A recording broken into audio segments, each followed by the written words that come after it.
Hola, hola, everybody. I hope y'all slept well. I did. Of course, you didn't do that. Hola, hola. Hello, hello. My office is a mess. It's crazy. I need to come in here and try to clean. There's a lot going on in here, as usual. And see, this be showing too much of my business. Hey, y'all. This I don't like this angle. Next time I log off, they said, "Can we change anything?" Yes, the view. I need y'all to put this back in whatever TikTok was, cause it's too far. Hey y'all, hola, hola, hola, hey.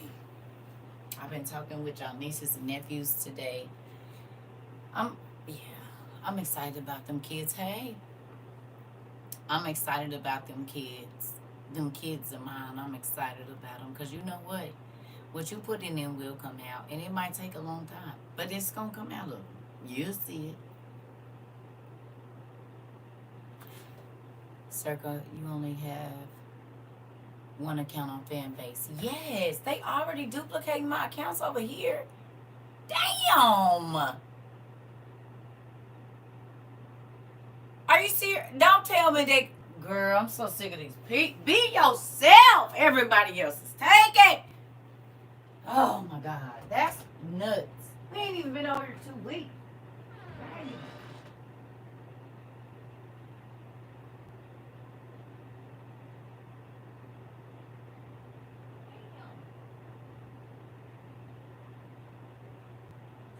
Goodness gracious. It ain't even that many people on fan base.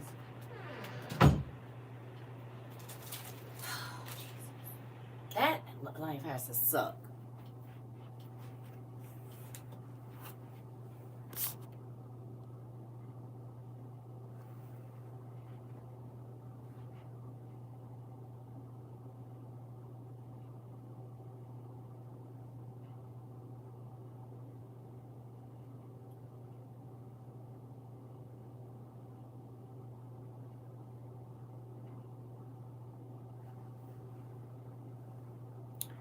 I'll take care of it when I get off. Can y'all report the page? Let's start that early.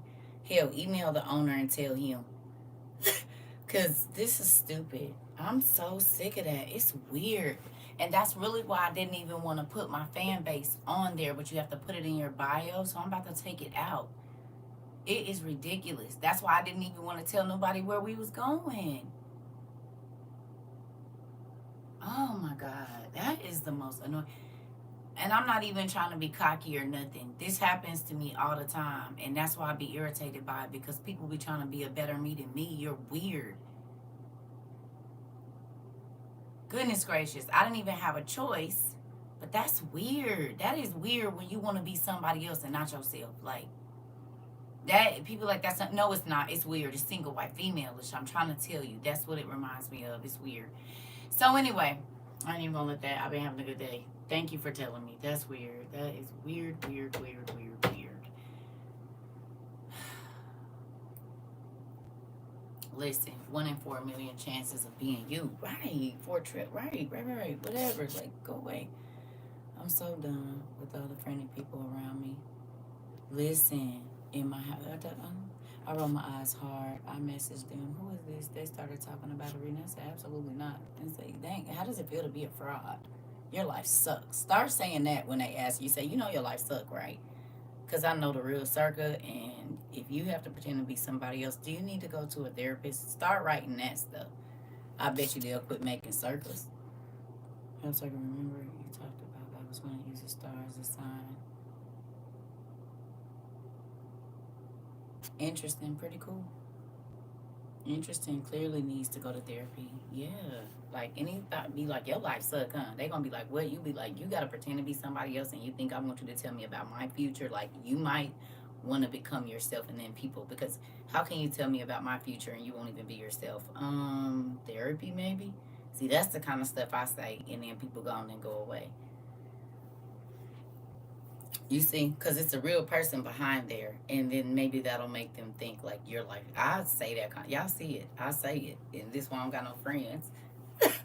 It's all you having no friends because you're not about to come around me being me and I don't say nothing. That's like weird. And then get irritated with me when I say what I normally say around you. No, we're not going to do that. Listen, don't do that. How do you swipe this away? Thank you. It's weird. It's like I said, it's always people that try to make money off of me. Do y'all believe me now?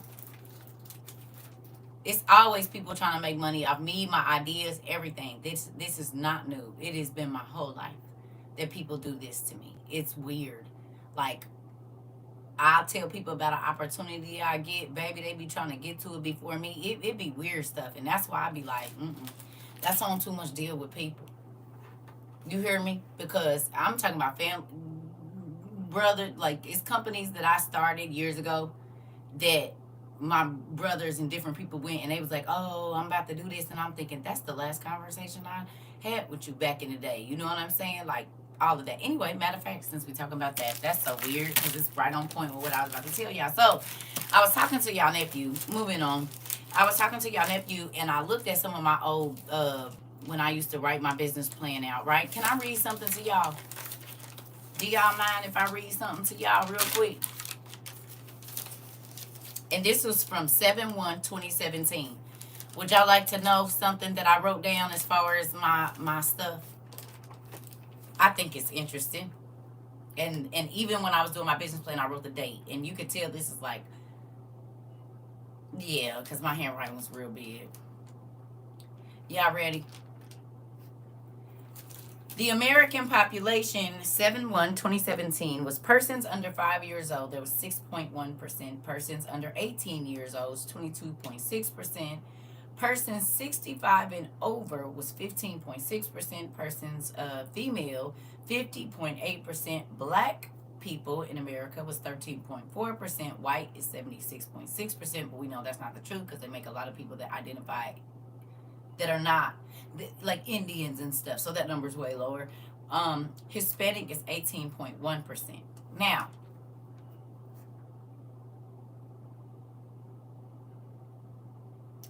I wrote down the 5 largest cities in 2017. It was New York, LA, Chicago, Houston, and Phoenix. And in each one of those cities, in New York, there was 8.6 million children under the age of 18.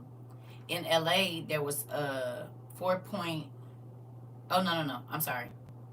Yeah, 4 million children. In Chicago, there was 2.7 million. In Houston, there was 2.3 million. In Phoenix, there was 1.6 million. And in New York, or Arizona, and in New York, there was 1.7 million children. So all across the United States, in 2017, there was 50 million children that were school aged. Can I ask you a question?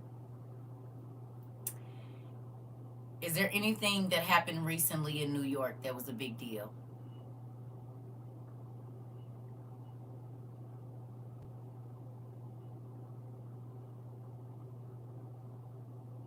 Is there something that could be a big deal in 7 days in New York?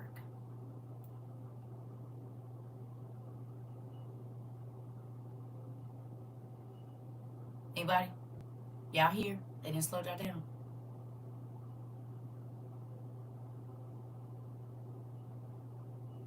Y'all still here with me?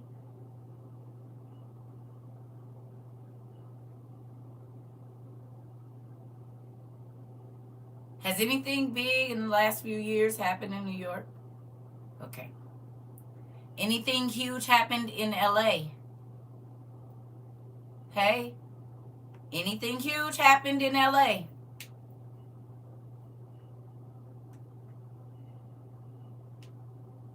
Anything huge happened in Chicago?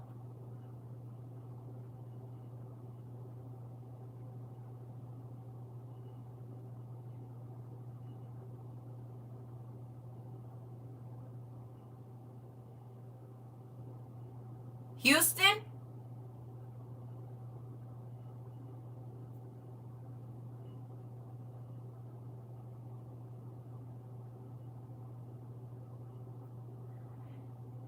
Arizona.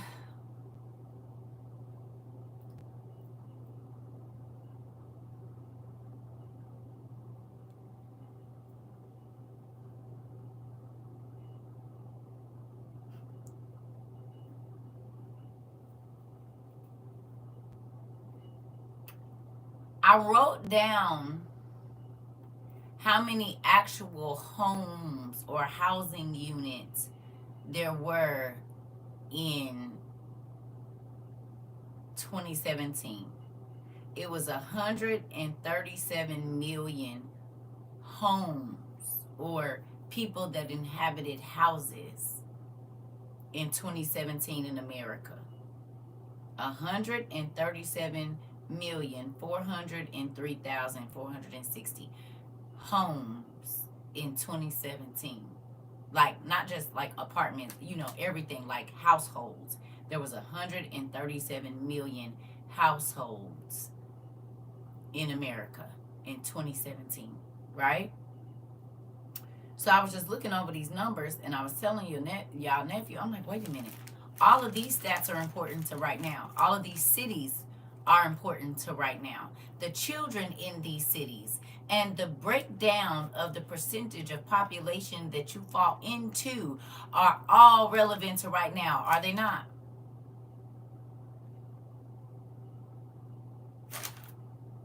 And this is from 2017.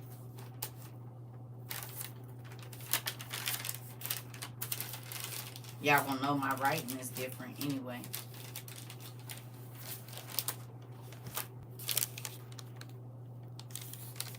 Here date 7/1/2017. You see it.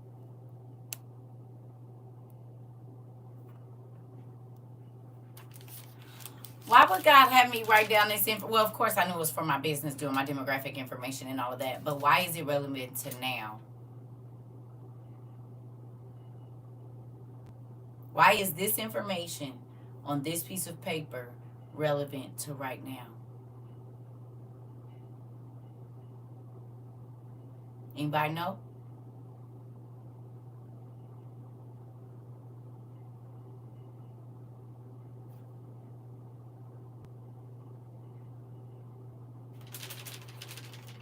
Anybody?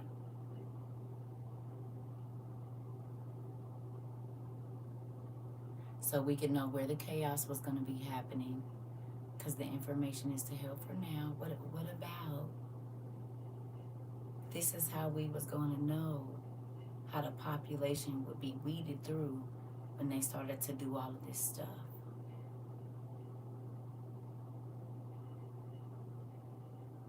Right. But the population, what is going on with the world's population right now? What is going on with the population in the United States now? It matters if you're Spanish. It matters if you're considered white. It matters if you're considered black. Does it not right now?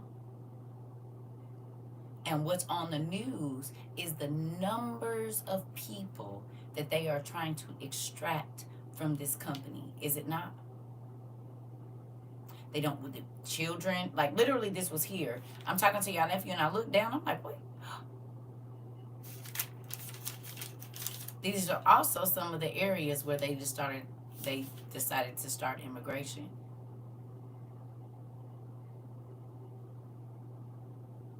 Didn't a lot of the immigrants get into the Trump hotels, which is so mind-blowing that he wants them out, seeing that's how they was the government was paying him to let them stay in his Trump. Wasn't Venezuelans living in some Trump hotels?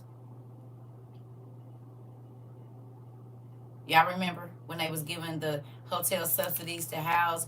So he made all the money that he wanted to make off of the Venezuelans and all of these different refugees coming in. He took the government money to let them live in his hotels.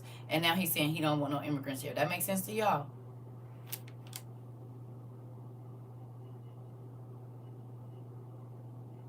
Do it. So while you weren't president, you made as much money as you could off of letting them stay. And then once you made as much money as you could off of letting them stay, then you said you want them out. Interesting. Why did you let them stay at your place then?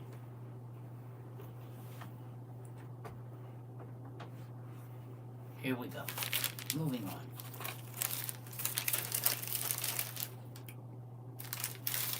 Crazy, right? It's always about the money. It is. So can I tell y'all a crazy story that I just experienced?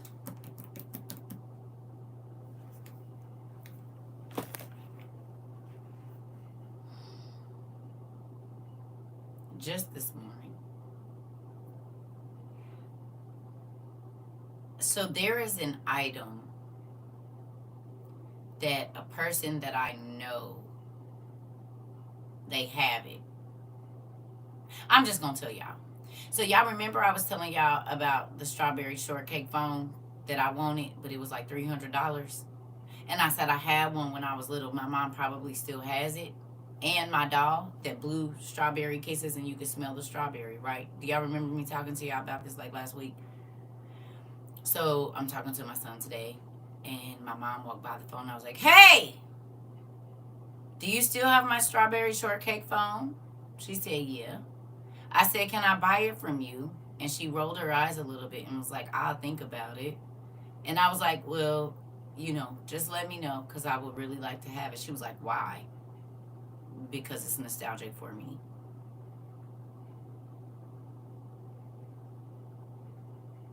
And I didn't want my son to say anything. I said, I'll pay you for it. It's mine. It's literally mine. But whatever. I'll pay you for it. And my son knew by the way the conversation, because he's standing right there. And so then, like, as soon as he walked away from her, I kind of just was like, whatever. So he's looking in the phone, and I'm like, shh. He was like, how much is it, Mom? And I'm like, shh. Because I don't want her to know that it's $300 online, because then she's going to want $300 for me to have it, right? Y'all know y'all nephew got right on there and found one for $20 and was like, look, Mom. He was like, it's next day shipping. Keep the one you got, lady. I don't need it. Mine will be here shortly. But it just amazes me how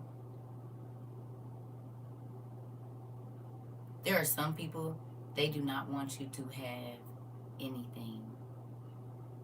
And they can say it with their mouth, but baby, they actions show what it really is.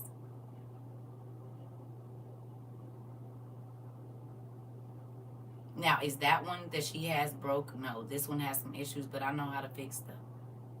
He said, don't worry about it, Mom. Ain't that crazy? Do y'all think that's nuts? Don't be one of them people. Absolutely body language. And she said, I'll think about it. Don't worry about it. Because I had already saw some other ones, but that one was like fully intact and everything. But that's all right, because my baby found me one. And it's on its way to his mom for $20. Isn't that crazy, though? It blows my mind. And I'll just be like, whatever. Respectfully, that's crazy, because what value does it have to her? Only because, right. It's all right. I got one. It'll be here. I'm going to clean her up and everything. Sad. That has to be a miserable existence.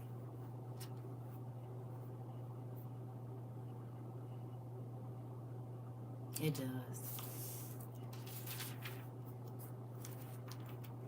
I tell my son I always believe people's actions and take them with a grain of salt. Listen, there's no way I can do that to my, and I'm with her. But you know what? I realized that the Bible that we read, and I'm not talking about my mom. I just be wanting people to understand why I be like, yeah, well, family is who you make it to be. So when y'all see me cry tears, like when you all have sent me stuff, I realize it's to the generation of parents. Generation of parents that hate their kids, yeah, in real life, or jealous or something. It's like they want them to grovel, and I don't want my kids to grovel and have to beg me for nothing. But that's a power trip. That's control. That's magic. If you can't control people, you don't want to. I don't want to control nobody. I could barely control myself. Family is absolutely who you make it. Loyalty over blood. I'm trying to tell you. Yes, with my daddy's mama, mean to just talk about her or put her down. She just is so sometimes with the whole belief system. Girl, listen, I could never do my kids. This is the thing, and I'm not talking about my mom. I'm just showing y'all like people don't understand why some people just be like family. Just because you got my blood in you don't mean you're going to treat me right, baby. And I'm not just about to stay here and get abused because you got the same stuff I got running through your life. I am out.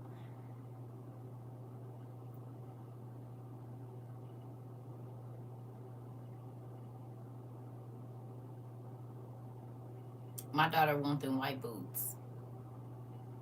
And they were never hers. But I'm going to send them to her. I ain't wearing them nowhere. I told her she can have them. Now, for 3 years, I thought God was going to let me step out, but I see he's not, and she be stepping out. So I'm going to send him, period.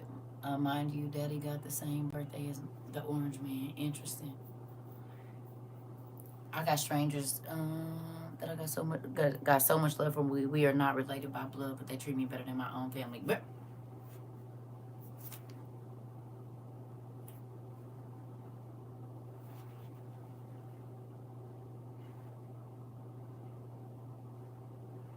so now y'all understand why when I would be thinking about certain things and y'all would send it to me and I ain't saying nothing to y'all because I come from a family that don't want to see me with nothing.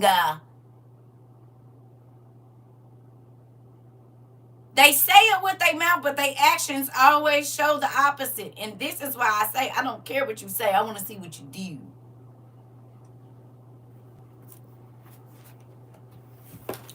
You hear me? And what happens is they be mad when they show up for me. They be mad. And this has been friends too. And so when I say, this is the reason why I give the way that I do. Because when you come from a place where people use control to kind of dangle that carrot in front of you, especially when they know you need help and they can help you and they don't. This is why this is the way that it is. And this is why you don't have to tell nobody if you got nothing from us. It's plenty of people that got stuff from us. We never heard from them again or whatever else. You ain't got to tell nobody. If we help you, you don't got to tell nobody. It's your choice, but you don't have to feel obligated and don't nobody else know we helped you unless you tell them. I say, okay, we going to send out this and that. I never said who I sent it to. Like, okay, the thing with Michael, y'all know about that because he was like, Auntie, I like the jacket. Boom, I'm going to send it to you type stuff. And then it still took me 3 weeks to send it. A little bit, almost a month. So, with that, though, if you got anything from us, unless you tell them, we don't say nothing. But you can tell the people that you can just tell. And I come from a family where they want to be recognized for what they give and what they do. And if they don't, they ain't fooling with you and this and that. But if you give them something, baby, they'll act like you didn't send it. They'll act, you know what I'm saying? Like, I got my godmother a blanket, right? Because I wanted to get her a blanket. Well, I just texted my kids and was like, I think, for Mother's Day or Valentine's Day or whatever, we're going to get grandma a blanket. Well, then she turned around and did this today, and it's like, don't worry about it. Won't say thank you, won't say Nathan, will act like they deserved it. Girl, listen. Yep, you and I is family. You hear me? People be too proud to say the truth. Listen, nephew, and this is why. If y'all wonder why I am the way that I am, because of them other people. Do you hear me? And I'm not saying I don't love them. I just don't like the way they move. And I don't be around people. I don't like the way they move. I pay attention to your character. I pay attention to if you think you're getting over. I pay attention to all of that because I've already dealt with it in my natural family. So there are certain things that get under my skin, and it's not because I don't like you. It's the character or the things that you're doing. It's not that I don't like you. I don't like how you move. You a cool person as far as some things go, but when you move a certain way and you slimy, no. And anybody that wants to dangle something over anybody's face, I don't fool with that. Today my mom's went out of town and I wake up to go in the kitchen. and look up to a camera, lady. What is you trying to see? Unplugged it immediately. Interesting. Interesting. Yeah. My father, wife. Oh my God. Woo. Listen, that's sad. I know people like that. Yeah, I can't. If I'm gonna give it to you, I'm gonna give it to you with no strings attached. You ain't gotta worry about it. If I'm gonna give it to you, I'm gonna just give it to you. If I say, I need it back, but most times I already know when money leave my hand or something leaves my hand, I probably won't see it no more. So that's why I just be like, no, you can have it, because I don't want to be irritated about the state that it comes back in. None of that. So if I put something in your hands, most times I'm already either got another one or plan to give me another one. Yeah. Yeah, you love seeing people happy. Me neither. When you're doing good, you don't hear nothing but crooked. When a person tell you, following bad times, that's when they listen, Miss Lady, you and all in me and my cousin's conversation from yesterday. Period. If I don't have it to give, I'm not lending it, right. Well, even if I don't have it to give, sometimes I've lended it, and it was But I get you. I get what you're saying. I mean, I'm just saying, like, certain tools I'm not gonna lend them because I don't plan on buying them no more. So I get what you're saying. Like, I'm not, my tools, like, you ain't gonna lend out your sewing machine. And I did that, and I had a surgery, and both of them came back broke. And this person had an industrial machine, which blew my mind. You gave it back to me broken, but whatever. You know how to use a sewing machine, and you broke mine, and then just gave it back to me broken. My surgery and my sewing machine, nuts. It was in 2007, and I said, "Oh, okay, I won't be doing that." So that taught me, even with other stuff, you don't loan stuff that even though you're not going to give it back, I just be wanting to hear thank you, or no, oh yeah, ain't nothing wrong with a thank you. And just like the other person said, they act like they deserve it or they're entitled to it. Yeah, it's weird. It's very weird. Me and my cousin just had this conversation. We just had this conversation. And I told her about our family, and I was like, they feel like, say for instance, I might have, sent one of my family members a book or something. Baby, they don't even call you and say thank you or nothing.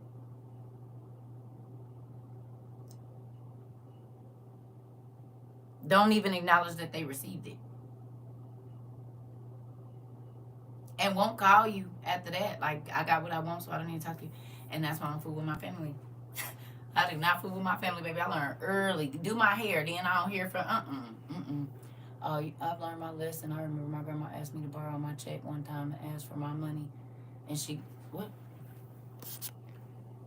And got talk real crazy too. Baby, you ain't got to tell me. I already know how it go. And that's why I just don't. But God has always sent somebody to look out for me, or just like today, same thing. And that's why I don't deal with people that feel like if they got to control the situation, I won't be dealing with it. I won't be dealing with it. If I have to try to control the situation, I won't be dealing. I mean, I don't want to control nobody.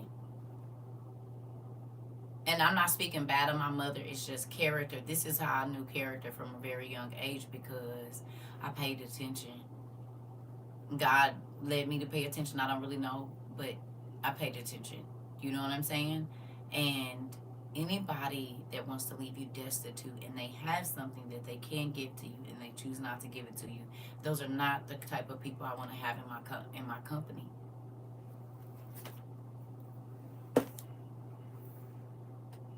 Like, whether it be dangling kids in people's face, a job, a raise, I don't do that. Matter of fact, you can take this whole thing and pack it up and keep it. I don't want none of it. I'm that stubborn when it comes to stuff like that. You're not gonna dangle nothing in my face. You're not gonna have me jumping through hoops. Either you gonna give it to me or you ain't. I won't be doing nothing else. And I'm not. Matter of fact, I'm not gonna. Is you giving it to me or not? And that's why people are like, yeah, she mean. She sure is. Because you ain't about to dangle nothing in my face. I dealt with that as a kid. Oh, if you don't do this, I ain't. Oh, well, don't do it. I'll figure out a way to get it. And I'm not going to steal it. I'm not going to take it. I'm going to work for it. And then you can't take it if you want. You know what I'm saying? I get it myself. And it's going to be, you ain't going to have to worry about me taking nothing that don't belong to me or nothing. I found a way, and that's how I became a hustler. And that day, a hustler was born. Once I figured out you ain't about to dangle nothing in my face, baby, I got to go. Nah. So anyway, y'all want to have story time?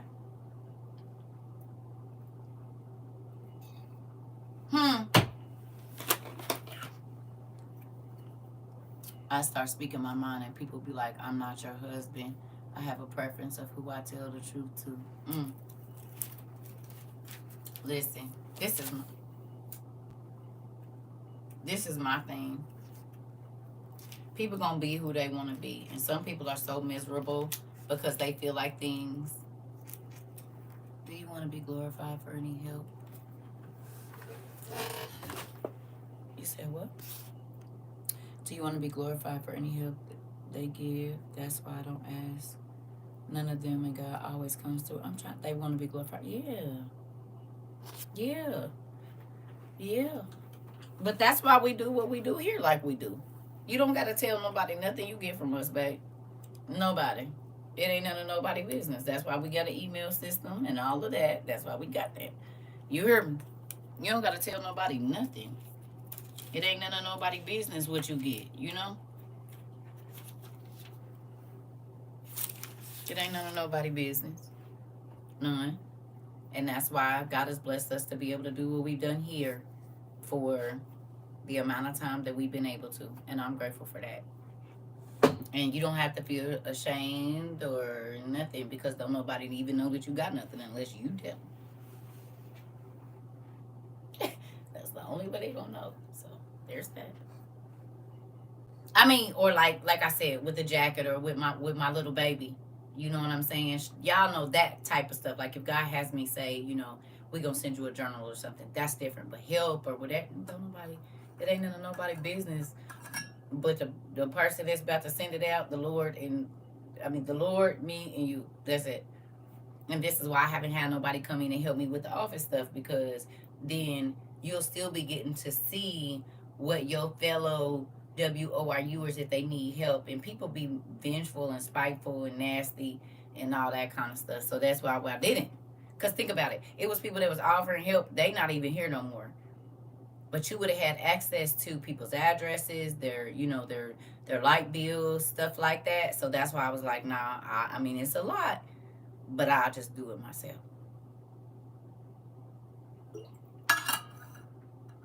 Y'all seen how quickly people turned on me, and that's why I was like, nope.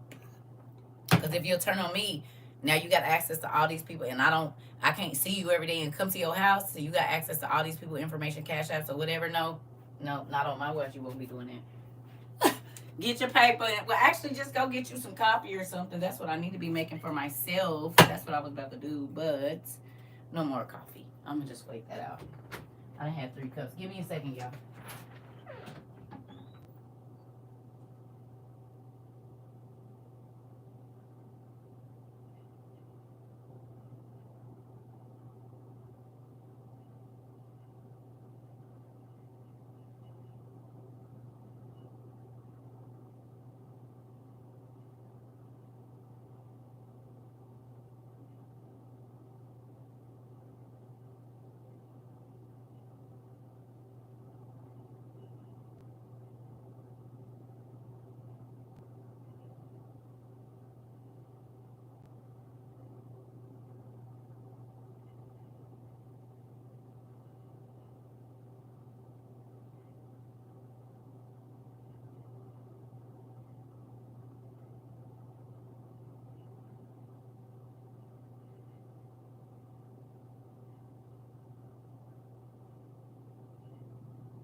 All right, y'all.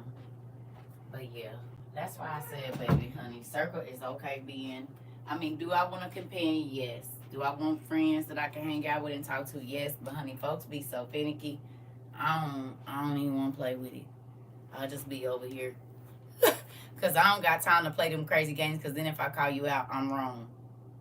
You know what I'm saying? If I call you out on your BS and let you know I see you, now I'm always starting problems, or I'm crazy, or I'm looking too deep into it. So that's why I just steer clear of people altogether. My books, my dad, and y'all for the most part. Other than that, It'd be too much. All right, so y'all just want story time. Y'all can read along if you want to. If you read ahead, do not try to teach my class. Y'all know how we do over here. We go into the book of Josephus. Y'all ready? Yeah. Once you hang out with someone or get to talking real good, you start to see the red flags, baby, and I will move around. I don't have no problem moving around if y'all can't tell, honey. Soon as I feel the shakiness, I'm out. Because normally God is telling me about you, and I'll just be like, nah, I'm cool. I don't want no parts of because I don't want to be around nobody and I got to keep knots in my stomach to hang around you. I don't care who it is. I do not care who. I'm not about to walk around with that tension in my chest because I really want to say, I don't want to. Now, if God tells me I have an appointed time to say something, that's something different. But why do you keep coming around me if you don't really mess with me? I don't have to have nobody around me. I can be by myself all day. That was my cousin. You said she stole one thing from the store. I was sick. I was like, oh no, I can't hang out with you either. Oh hell no. And you gonna put my freedom in jeopardy? Girl, nah. Move around.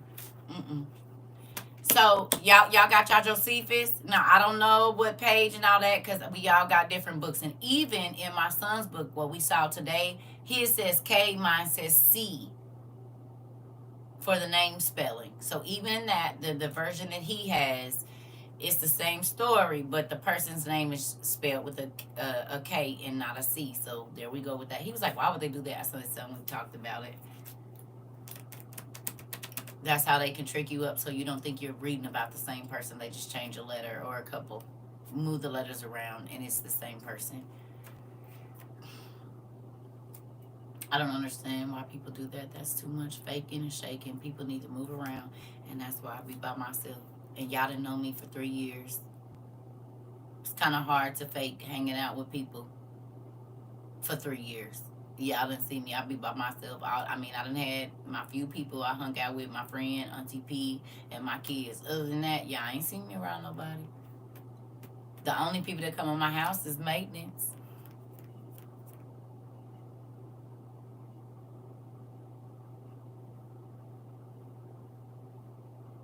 Nope. And even my white mama, I had to cut her off. She be sneaking.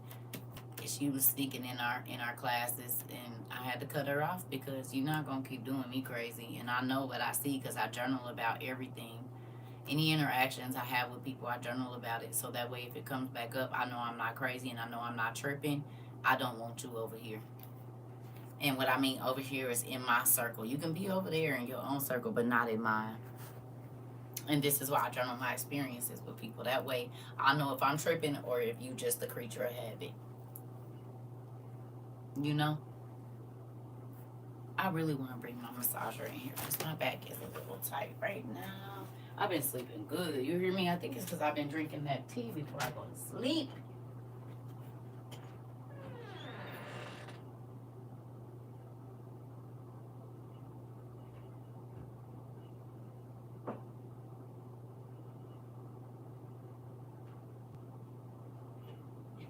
And yes, I had to nigga rig my thing because somehow or another I got it snagged on something and ripped a hole in it.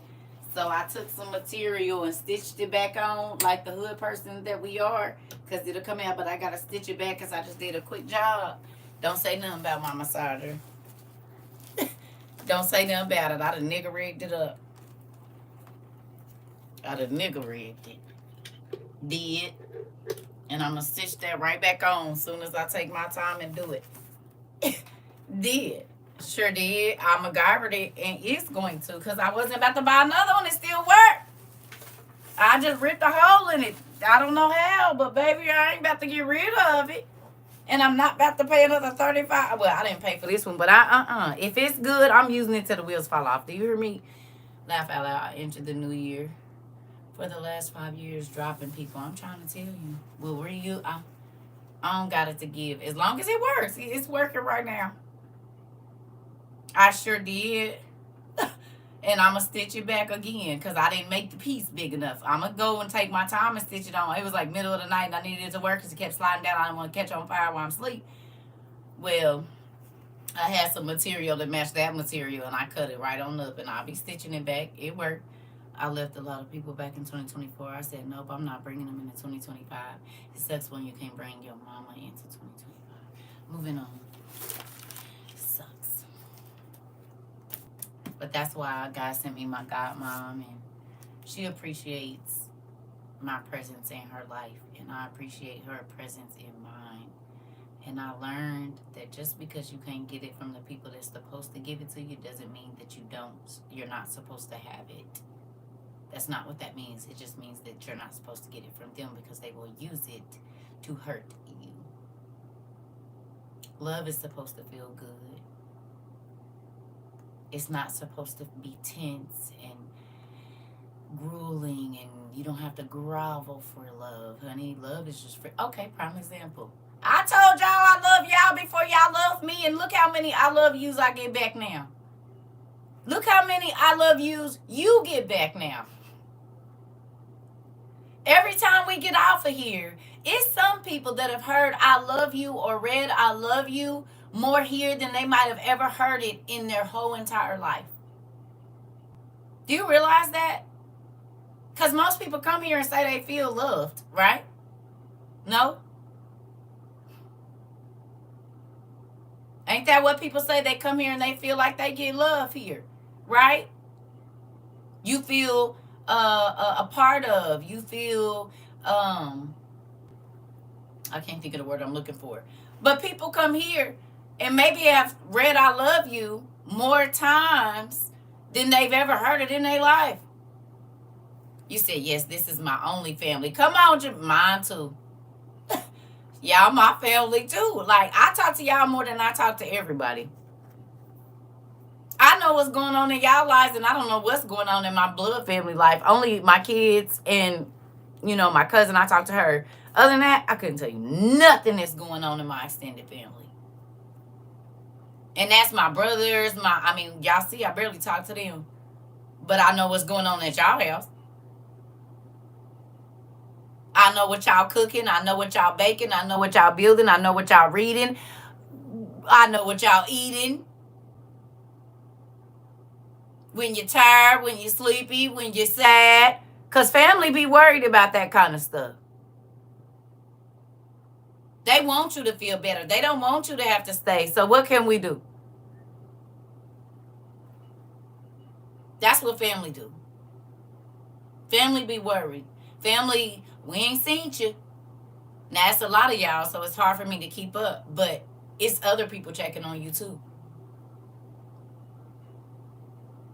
I'm grateful for what we have here because we have been able to be something that a lot of people didn't have prior to 2022. Hey, Auntie. Right, I just got a 5-pack of wired headphones from Amazon, $27. I almost got it for 10, but I moved too slow. What you talking about? Oh, I'm all in a conversation that ain't none of mine. You hear me? People found mothers and sisters and brothers and cousins and aunties and uncles and nieces and nephews. You get to see pictures of new babies. We get to be it's like, I ain't gonna say everybody, but I know my family tries to leave me out of everything. They want me to be, whatever. And then when you get to the point where you don't care and they see you living this great life outside of them, then they want to come over and try to make you miserable. Go away. Go back over there. Y'all didn't want me over there. So now that I'm here, now y'all want to come over here and try to throw... Well, matter of fact, let's read about it because this is all in what we reading today. Do y'all want to go? I don't even know how... Yes, I do. I do know how. But God let me read this, and then I had the interaction I had. I said, oh, okay, that makes sense. Yes, I love WORU. No, I was telling y'all for the DVD players, they have Boke headphones. Got it. They have Boke headphones, the old wired ones, for how much did you say, Funky? $27. So you can get, hold on, go back. A 5-pack of wired headphones. Hey, Rika, for $27 on Amazon. But love to just show up and feel the love. Come on. This is a safe space, and we all deserve to have it. Feeling safe cultivates growth. Come on, lady. Yay! Who feels like you've grown here? Anybody feel like you've grown? Yeah, I'm stretching my arm out. Y'all don't know because it's making all these muscles get where they need to be. Anybody feel like you've grown? You got watered and somebody else pruned you and yeah, they do come back because they want to know how you're doing so well because they're nosy and expect you to fail, but show them wrong. Come on. You said 1,000%, 10,000%. Come on. You hear me? It makes me happy because y'all make me feel loved too in real life. And that's not even no cap, as the young people say. Y'all make me feel very loved. Y'all make me feel appreciated. Y'all make me feel valuable, and I'm grateful for that because my family likes to make me feel like I'm not valuable.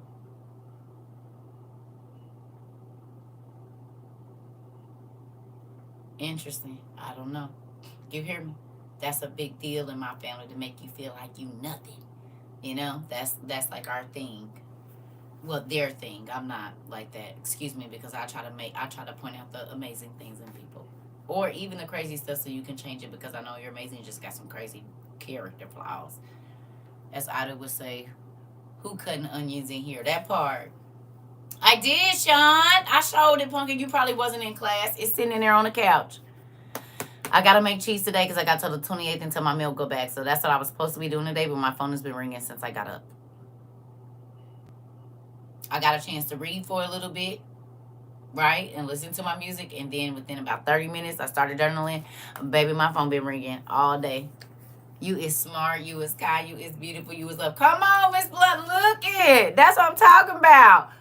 Oh, and both of y'all said it at the same time. Thank you, Pumpkin. I definitely did get it. I'm gonna make me some cheese and some bread here shortly. I'm getting a lot of calls is what it is. And my kids, we've been talking more because they've been talking about a lot of the stuff that's going on. So listen, it's okay, Pumpkin. My family is always who is the newer, the bigger the better, and they just don't understand what is really valuable. Baby, that's my family, Jamila. We cousins all the way in Canada. We are. But guess what though, family? The amazing thing about God is this. I used to be sad because I was rejected. But now I'm so grateful that I was rejected. I don't even have words for it, how it makes me feel. Because guess what? If I wouldn't have been rejected by them, I would have their same way of thinking, and they're all unhappy. They're always at war with each other. They are always irritable. They are always in competition. Like, they don't live a happy life. I've been watching Handmaid's Tale and seeing a lot of similarities with what's going on today. That part. That's why they do all the other stuff, because they know they're not happy, and deep down, yeah. All of that stuff is their smokescreen to make people think that they're happy. Oh, I just bought a new truck. I just got a new couch. I just got a new this. We just got back from here and there. When you happy for real, it ain't saying you can't travel and do nothing, but when you happy, you don't have to keep filling your life up with things. It was a blessing in disguise. That's why the faith in him is so powerful. Yeah, Lexi. That cover up to aid their pain. Yep. I don't care. It don't matter to me. I'm gonna be happy wherever I go. Hell, if I'm living in a cardboard box, I'll figure out a way to laugh and be happy. It's a blessing to be separated from people. Yeah, things over people. I try to tell you, it take more time to be mad. Come on, we are making. You said live like live. This is my thing. Unhappy people want everybody to be miserable with them, and that's in whatever frame of mind that they're in. They want other people to be stuck in that frame of mind. But free people want everybody else to be free, and say that they will do whatever they can to try to chop those chains and break that person free. But some people will lie to you and tell you they're going to help you get free, only to enslave you again in their control. Does that make sense? So there's a lot of people that try to get you away from other people because they really want to be that person. that controls you.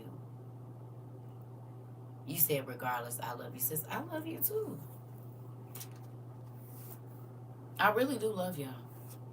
And I'm really, y'all changed my life. I keep telling y'all that. Y'all changed my life.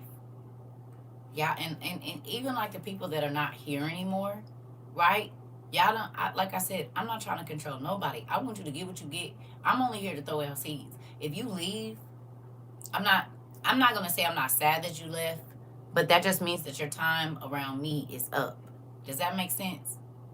That just means that this class have changed my life too. This includes teachings and people. That's what I'm trying to tell you. That's what I'm trying to tell you. I would not take this 3 years back for nothing. Titi, how do you get away from them? Girl, I moved. I'm going to tell you how Titi did it. First, I moved about, I say my mama lived on 59th, right? So I moved to 80 something. And then I moved from 80 something to another city. And then I stayed out there for about a year, where it wasn't just like I was like an hour away from my family, right, on the highway and whatever. And I would only go there like on the weekends. It went from that to me moving across the country. I had to get myself used to not seeing them first. So I did it in city. Like I would only go, that part. I would only go see them on the weekends, no times during the week, and I would only talk to them when I saw them. Okay? And then from that, it was, if I can go 3 weeks without seeing them, I can go 3 months. If I can go 3 months, I can go 3 years, honey. And if I can go 3 years, it's now been on, we going up on 2 decades. Well, no, because I left at 23. So I've been going away from my family basically for years, because I got to Indy when I was 23 and I'm about to be 45, Lord's will. So 22 years I've been going away from them. I went home for 10 months. It was like 3 months one time and like 7 months the other time. But other than that, I have not lived around my family since I was 23, excuse me. So it's been, 22 years. Yep. It's been 22 years. Yeah. Because my daughter, it's about to be 22, like February or whatever. Because she was like weeks old, like 6 weeks old, 8 weeks old when I moved to Indy. And I just got tired. I got tired of being made to feel like I wasn't enough. And then I'm going to tell y'all this and then we're going to move on. So let me tell you the trick of my family. And y'all might notice this in some of y'all friends or family, okay? So what they would do was exploit me for all of my gifts and then tell me that I was nothing. Right? So like I said, my mama would ask me to sit for 3-4 days braiding her hair. And then she'd be like, oh, my auntie, your auntie did it better than that, but I guess I can pay you. Or call me for business advice, or call me for a relationship. They exploited me for every single thing. And it was, you need to get focused on your life. Well, if y'all quit calling me and asking me for stuff, I could. If I wasn't always helping with y'all stuff and y'all trying to short me, I could. So then you said that sounds like my family. Okay. You said I feel that one hard. So at 22, I was like, I'm over this. I got kids to raise. I won't, oh, well, you can't fly back here and do my hair. And for a minute, I was driving across country to braid my mama hair. Then she'll turn around and tell me she ain't paying me. Girl, I got 4 kids. I could have got $475 for this hairdo and stayed in my crib and kept all my money. You understand me? Or my cousins would call me for hair advice, baby. But if I just called in and check on them, they didn't even answer the phone. Or a couple of times, with the tax thing, one of my families be like, oh, can I? And I'd be like, yeah, I ain't tripping because I'm already getting mine. And then when it's time for the money, it's some more other stuff. Well, I didn't need it. Them 2 things could have just sat there. Because you're only getting for 2. So it wouldn't hurt me. No way I'm doing you a favor, because you was going to have to, you know what I'm saying, cough up. It just be weird stuff. So then, and then they would try to make it like they was helping me. I'm like, but you know what I did not do? Like one of my brothers, when I got my settlement, him and his wife was going through something. So I sent them some money. I think it was like payday rent or something. I found out 2 weeks later that this same brother was telling my mama, you need to take her kids from her because this and this and this and this. So should I have called her and said the same thing? Because you got a wife. It's you and your wife. and you need assistance. It's me by myself and I'm doing the damn thing. You hear me? You understand? My sister told me a long time ago she don't like me. She still feel the same. I've seen her 2 times in 20 years. She still don't. Energy don't lie. I'm trying to tell you. Oh yeah. Oh yeah. I didn't see it all. So that's why I just be like, and but once you wake up, you be like, I'm not about to keep letting you do this to me. Is you stupid? No, I'm stupid because I keep letting you do it. I keep letting you do this to me. I can't even be mad at you now because I keep falling for the okie doke. I quit. Told y'all. My stepfather told me in 2000.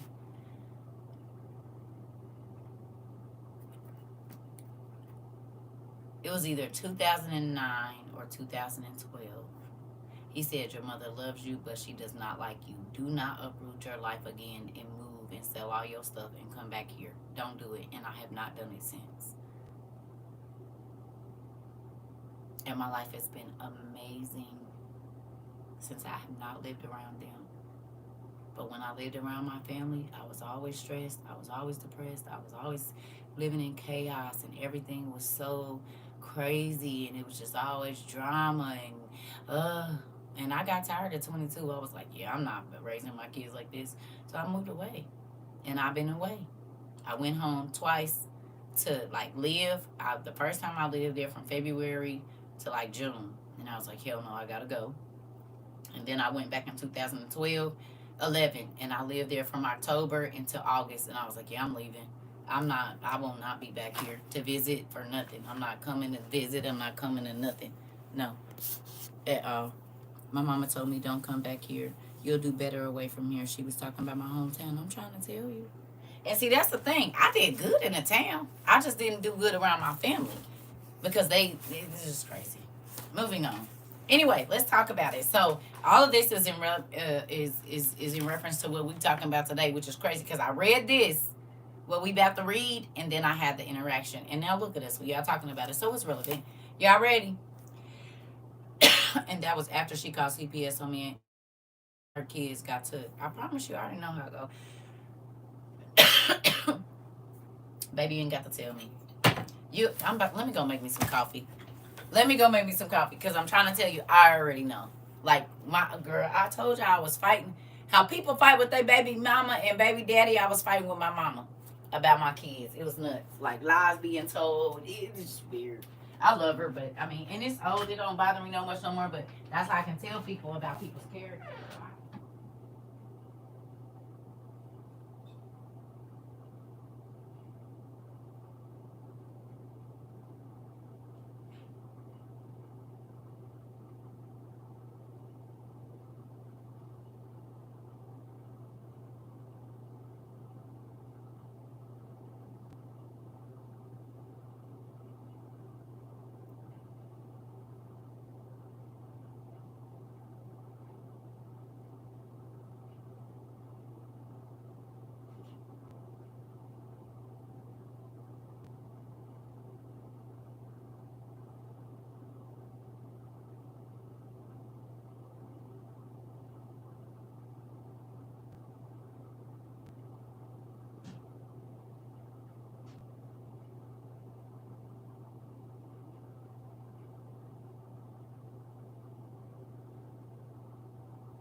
I gotta look.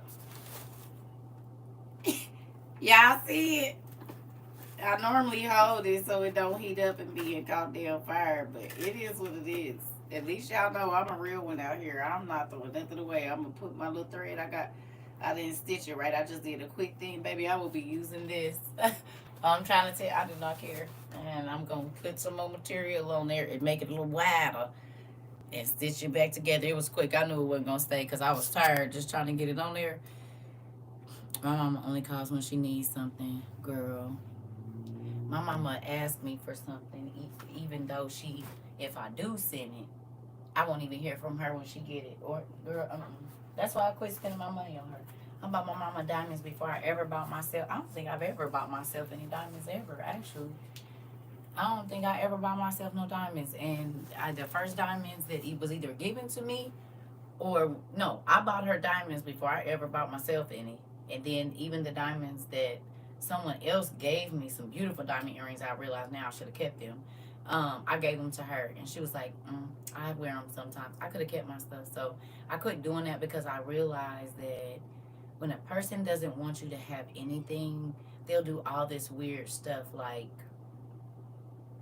I said, there would be people that would come into my life that I might be dating or whatever, and they're whatever's going on, and she'll say, "If I were you, I wouldn't do that for her. If I were you, I wouldn't." I are you? And it just be like, you benefit off of what comes to me. So why are you trying to tell people not to give me stuff? But I realized then I didn't have to ask her for anything, and she did not want that because she's the dangle the carrot in front of your face person. So if you find it somewhere else, then that is, she views that as though she lost her control. Does that make sense? And it took me a long time to realize it. Well, probably about 10 years. And so then I understood why she ran all my friends away or would try to run people away from me and try to tell them things to make them not deal with me, because she wanted me to grovel for her love. And I was like, I'm not going to do it. I won't grovel. And she realized that at 11 when she was like, I'm going to put you out. And I was 11 years old. And you going to be living in the streets and this and that. So finally I was just like, all right, that last time she played that crap, I just didn't come back. I was gone. This is how my dad is. All the way. All that stuff away when I was staying with him. He threw all your stuff away. Hold on. Threw all my stuff away when I was staying with him. Don't want me to have nothing nice or don't want nobody to do nothing for me. Girl, I already know. Promise. Promise. Promise. My mom, listen, I'll admit this, yeah. And I'm not talking about her. I'm just saying these are the interactions I've had with her. So you understand, ask your mom, does she have a sister named Sonia? Yes. Yes. Yes. I was blessed with my mom who saved my life more than once, but my biological father and his side abused me in every way possible. This is the thing, right? I'm saying yes because they sisters in the spirit. We sisters in the spirit and they sisters in the spirit. I haven't seen her talk to my dad in 3 years. Same thing over here with my mom. Yeah. And this is why my goal was to be, I'm not saying I'm perfect, but I tried to do the opposite with my kids. Now I didn't let them have their way and all of that. Girl. But think about, okay, so let's get to our story today. And y'all gonna see why this is, because we gonna read two things, but we gonna read this and then we'll read the other because it's all relevant. Y'all ready to read with me? Did y'all go get y'all Josephus book or no? I still didn't bring my coffee in here, girl. We in here running our mouth about our cousins and stuff. Give me a second, y'all. Dang.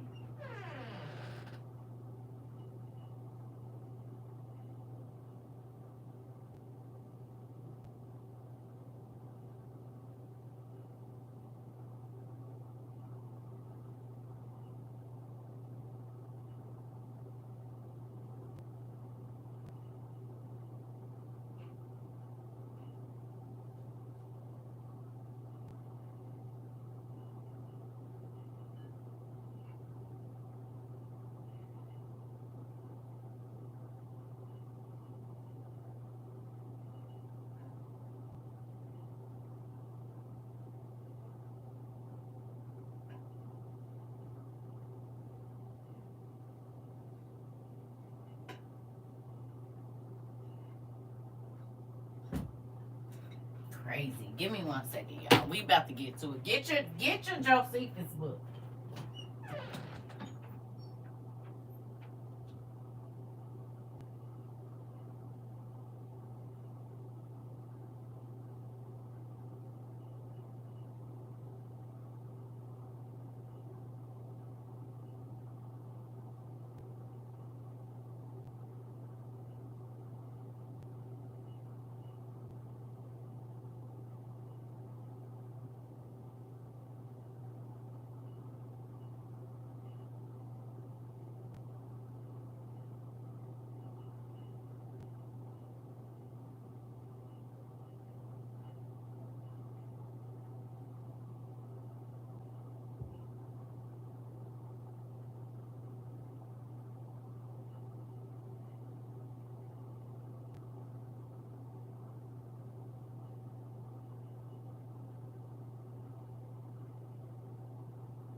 gonna be on here long either because I gotta get to that kitchen and get my vegetables on the dehydrator.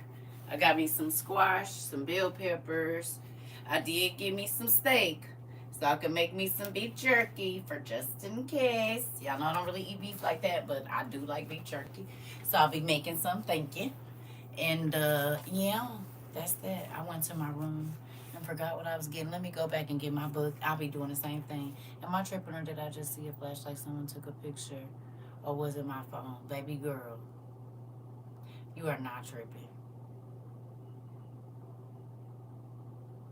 It's been a lot going on over here. I'm crying hard, y'all, for all the stories and what God has brought us through. Me too.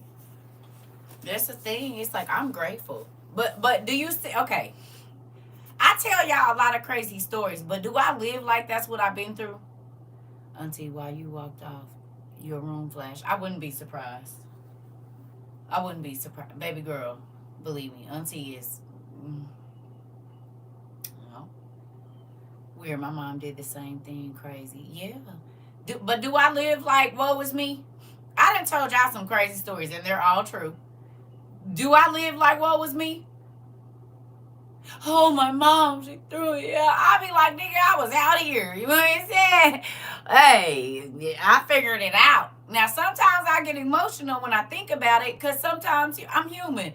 But for the most part, baby, listen, it made me strong. And you know what I've been able to do? Run into other battered and bruised people that have been misused and abused by whoever. And I've been able to help them get strong too, bandage them up and help them walk. You said what? No, and it's the same for me. People ask all the time how I smile. Come on, God got me right. People want you to stay miserable because they know your old life. I don't live there anymore. I thought I was by myself crying because that sounded like my mom. No. No. Why do y'all think we together? Listen, God lets people interact with you so that you all can heal each other. It's just whether you choose to or not. Do you realize that? This is what that we overcome by the words of our testimony. This is what this means. For you to tell what you've been through, but show that you overcame it and it did not take you out, that gives other people faith to want to move forward in their situations, to change or whatever else it is. So when you're still woe is me and for something that ain't been around for 20 years, then that make them think, well, if you so saved or whatever, why you still dealing with this? Like, and I know we all have issues, but you should not still be trauma bond. We trauma bonded in a good way. We did. And we grew from it. We didn't keep rehashing all of we saw the positive in all of the horrible things that we went through.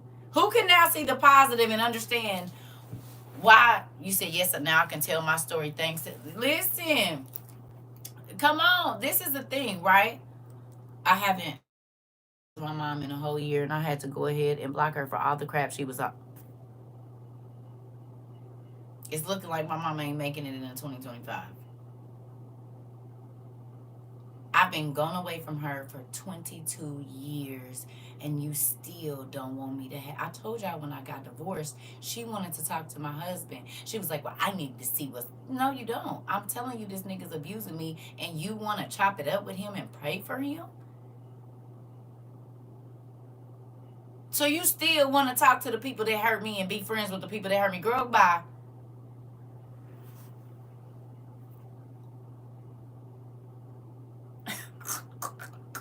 I said, you do not need that nigga number because I will not be talking to him no more. I don't think so. Absolutely not. So what? So y'all can call and do a powwow to talk about me? No. No, thank you. I'd rather keep you out my business. There are so many beautiful souls here in this class. I love it here. I'm trying to tell you.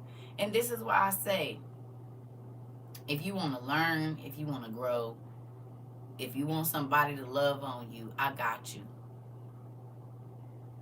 But if you want to stay stagnant, if you don't want to learn nothing else, if you want to keep being a circle person or a square or a triangle or whatever it is, you're going to do that over there. We're straight line. Who feel like a straight line person now?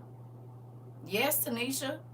Girl, that's why we sisters. I'm trying to tell you, listen, we got the same parents. We are... Who feel like a straight line person? And now you be like, oh, you circle, you a square, you a triangle. Now I got to go because this is every girl. I've been dealing every 5 years, every 2 years, every 3 months, every 2 weeks. You saying the same thing. Let me move around. You ain't about to keep me trapped in this vortex with you. No. And now y'all see why we do the shape test. Because I need to see where your mind at. Because guess what? Next year we'll be talking about the same thing. You ain't going to be in mood. You ain't going to be in did nothing new. But you going to keep complaining about how you don't like your life. Well, then what have you done to change it? Oh, there you go with that. Oh, okay, so you want to be talking about this 10 years from now. I'm moving on. I thought I was wrong for doing it too. No. Baby, I went years without talking to my mom. She would try to send messages through other people. I said no until she changed. I'm not letting her back in my life because I don't have to. Jesus said, who is my mother and who is my brother? Now, do I be missing them? Yes. Do I be wishing I could call her and chop it up with her on the phone? I absolutely do because I'm her only daughter. But guess what? I ain't forcing myself on nobody. You ain't about to keep hurting my feelings and trying to make me feel something and make me feel like I'm not.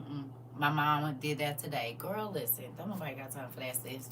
Move around. I told y'all I will block my. I lived in a house with my. Now, do not do this, young people. But once I got tired of talking, I would block him. We'd be laying in the bed together. He couldn't send me a message if he wanted to. I haven't asked myself the question in a long time. I'm feeling real straight line-ish. Come on. I'm not gonna keep talking about the same stupid stuff over and over. You got me messed up. I am not a pull string doll. No. We're gonna move. If you no, I'm moving on. Anyway, come on. Because I got work to do later. Y'all ready? You need to go to book 4. I don't know what page it's on in your book. You need to go to book 4 in Josephus if you want to read along. Now, it might read differently. Y'all know this because we don't all have the same edition, the same author, but this is where we at. So we're reading about the rejection of that, from the rejection of that generation to the death of Moses. That's what we're reading about. Chapter 4. I'm not chapter 4. Book 4, chapter 1. Whatever it looks like in your book. I don't know how, because my son's was different too. So,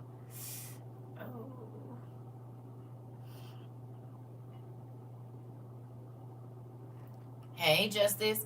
We in Josephus, if you have it, chapter 4, book 4, chapter 1. Running to get my book. Is you all right? Because everything we talking about right now is a part of this, and it's mind-blowing to me. Oh, wow. I'm grateful God let me read this, though, before I had the interaction with her. You know what's so crazy? Anybody been here since February of 22?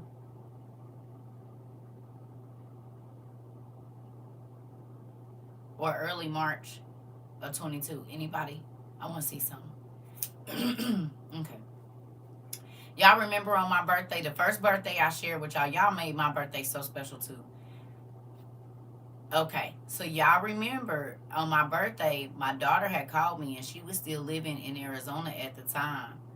And I was looking at my grandson because he was only like 2 or 3 months old. And y'all remember I told y'all she sat at the end of the bed and she knew it was my birthday and she said nothing. She wouldn't even speak. But she could see my face. She stood in there to ear hustle right at the foot of my daughter's bed where I could see her on FaceTime. She stood there and said nothing. Y'all remember this? And I said, that's so crazy. Why even come in there and do that? Like, wow. Like, what is the point? You expect me to say, it's my birthday, so she can say, I know I gave birth to you, but you didn't call me and tell me. But my godmother and y'all and my kids made my birthday so special. I just looked at her like, you're a sad person. Do y'all remember? And so then it's been 20 years and you still do all the same stuff and you don't realize you're only hurting yourself because I do have people that love me. Even before y'all, she used to get mad. And you don't never got to call me. You don't never got to say nothing, but God sent people to He always got a ram in the bush. Do not beg nobody to love you, be your friend, nothing. Because God has someone else that is going to make you cry happy tears instead of those disappointed or sad tears. Do you hear me? You hear me? And it's so crazy because it's like you don't realize you're eating yourself from the inside out when you try to hurt other people purposely or try to be malicious or vindictive and all of that. You are killing yourself. You said living witness. Come on, you unaliving yourself. Because just because you don't love me don't mean nobody else don't. Crazy. And what's crazy, and we're gonna get off of this, I told y'all I went through this with my ex-husband. Did I not tell you I went through the same thing with my ex-husband? The exact same thing. So when I used to tell people I've seen you before, they had no idea what I was talking about when I said that. Oh, we just met. My father never called me on my birthday, and this past November was laid out on my birthday. Woo. Okay.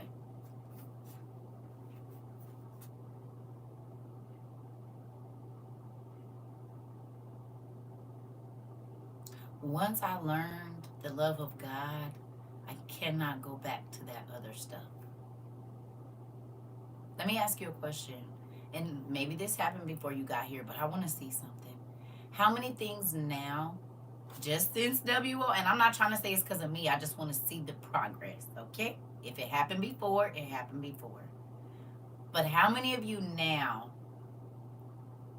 I won't say you had to grovel for stuff, but now that you've changed your way of thinking and you've given God your life, now you think about it, and God will have somebody bring it to you, your husband, your family member, or he provides it in a manner where you didn't even have to ask nobody. You were able to afford it or whatever it is. Has anybody experienced that since you've been here? Since I've been in this class, I've stopped looking for validation from people. Come on, Miss. And that's what it be. That's what it be. You said tears. Yes. Okay. You ain't got to grovel and go through all that or be apprehensive about. You don't got to do none of that no more. God just shows up. Whether your credit say is good enough, your finances, baby, it shows up. How many of you have started to get gifts from who your family would consider a stranger? Even though they could have given it to you, but they chose not to. And then, or if you would have asked them, they would have made it a whole bunch of hoops. And God just let your WOIU family send you stuff. You ain't got to, you just look up and they be like, hey, what's your address? Want to send you something. My family be doing weird stuff like that. Yep, my grandma calls me on my birthday every year. Listen, but she act like she don't know it's my birthday, which is fine. I'm not going to tell her it's weird. And that's why I don't anymore. I used to call her on my birthday. I got to call you on my birthday. I won't be doing any of that. I'm not begging for you or nothing. You don't like me, go away. You don't value me, then I won't be around you. And that's anybody. My last video on the Clock app was about how God has blessed me with more now, and I work less. I started giving my time to him and not the world. Come on. Come on. Come on. Everything I needed last month, I got it from Goodwill. It was crazy. It was all there. Girl, Alicia, come on. And for your budget, you didn't have to go do nothing strange for no change to get it either, didn't you? Did you? You didn't have to go and be groveling and I'll pay you back and all this other stuff. God just put it in your way, baby. I will not go back to that other life. I will not. I don't want it.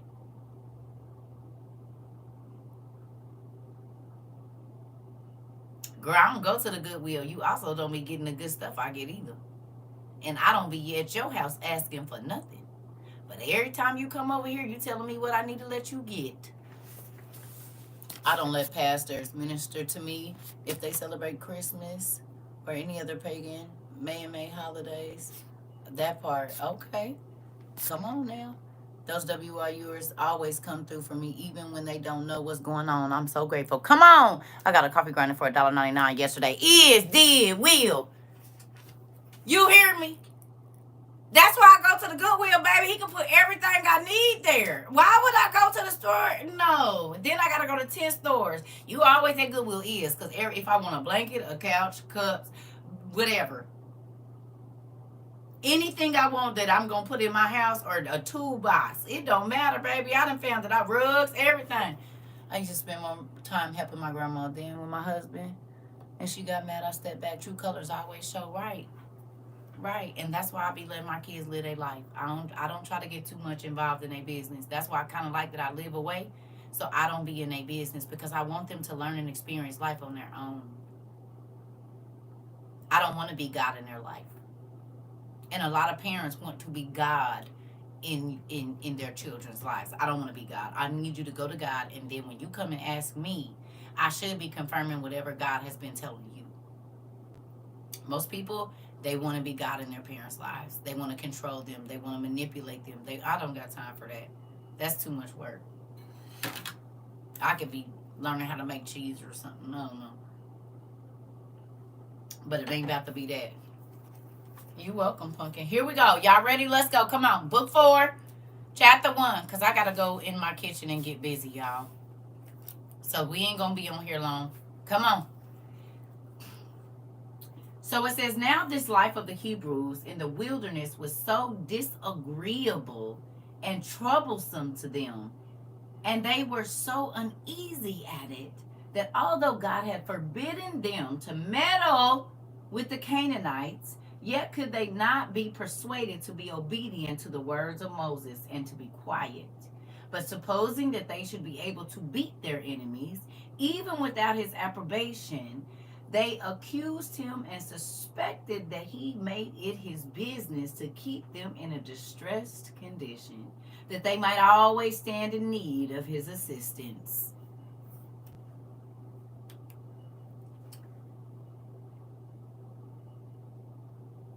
Is that not what we was just talking about?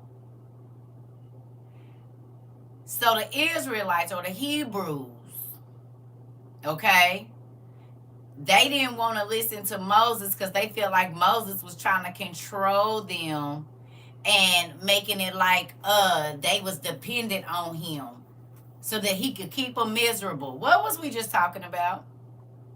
Now, mind you, I read this right before I talked to my son and talked to my mama. And didn't I just tell y'all she wanted me to stay dependent on her and being able to dangle that carrot?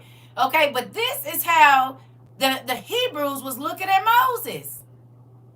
Like, we don't just got to come to you for word, and you ain't the only one, you ain't the only leader, and this, like, okay, they're stirring up trouble. Here we go. All right. Accordingly, they resolved to fight with the Canaanites. So they said, we don't care what you say, Moses. We about to run up on these Canaanites because if we can get rid of them, we'll live better. If we can get them out the way, we don't got to live in this destitute situation we in. Here we go. It says, and said that God gave them his assistance. They lied and said God told them to go fight this war. Does this sound familiar? Moving on. Not out of regard to Moses' intercessions, but because he took care of their entire nation on account of their forefathers, whose affairs he took under his own conduct, as also that it was on account of their own virtue, that they had formerly procured them for them their liberty, and would be assisting to them. Now they were willing to take pains for it. So basically they said, God is going to do this for us because of who our fathers is. He going to help us because of who our mama and daddy is and their status. And they didn't wait for God's approval or go ahead. They made it up in their own mind that this is what they was going to do. God told them to quit meddling with the Canaanites. Leave them alone and just be quiet. Just go about your life doing what you've been doing. Sound familiar? How many, y'all just came in here, how many people then fell off since you've been at WOIU? How much are you meddling in other people's business since you came to WOIU? You used to know everybody's business. How many people's business you know now?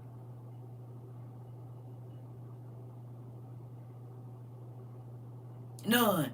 Come on. Reminds me of the Karens that say, do you know who my father is? Exactly. Now, when you came here, you could have told me, you said, I stay in my lane. I'm in a bubble. None. Interesting. You said you know lots of people's business. Nobody's. Oh, okay. Oh, you let lots of people go. I don't mess with nobody. Interesting. So you're more quiet now. You ain't doing a whole bunch of talking and running your mouth about it. You ain't a busybody. Well, some of y'all admit that you might have been a busybody when you came here?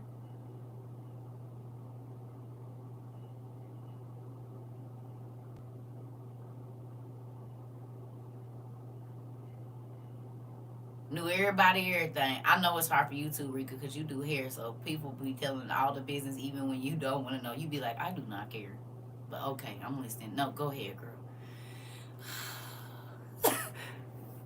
You said you never have been that lady. Listen, listen, listen. You be like, I don't care, but I know this is a part of my therapy, so go ahead. Oh, I separated myself from all of that. That part. Come on. God has had me still since 2022. Come on. Drink my water and mind my business. That part, Tootie. I partook in the gossip with my family and now I walk away. Yep. Oh, you about to start talking about people? It's time for me to leave. Let me go. We gonna go on and get to the house. We came over here to see how y'all was doing. We about to go as soon as they start opening up trying to tell you the family business. I'm trying to tell you. And Queen said, I'm just sipping my tea and I was. But all my investigation skills is helping out just for a different reason. That part, I got you. I got you. Here we go. So it says, they also said that they were possessed of abilities sufficient for the conquest of their enemies. So they went on their own strength. Although Moses should have a mind to alienate God from them, that however it was to their advantage to be their own masters, and not so far to rejoice in their deliverance from the indignities they endured under the Egyptians, as to bear the tyranny of Moses over them. So they were trying to make it like Moses was a tyrant, and to suffer themselves to be deluded and live accordingly to his pleasure, as though God did only foretell them what concerns us out of his kindness to him, as if they were not all the posterity of Abraham. So they like, basically, nigga, he ain't only talking to you. We all are the posterity of Abraham, not just you. You ain't the only leader of us. You ain't the only one with spiritual gifts. We got them too. You ain't the only one skilled in war, Moses. We got it too. It's always them. We got it too, people. Them is the people you gotta steer clear of. Moving on. Woo. It says that God made him alone the author of all the knowledge we have, and we must still learn it from him. That it would be a piece of prudence to oppose his arrogant pretenses and to put their confidence in God, and to resolve to take possession of that land which he had promised to them, and not to give ear to him who on this account and under the pretense of divine authority forbade them to do so. So basically what they were saying was, we don't got to listen to him. Who made him God, and who made him the only spokesperson of God? So just because he said we shouldn't do it, we ain't going to do it?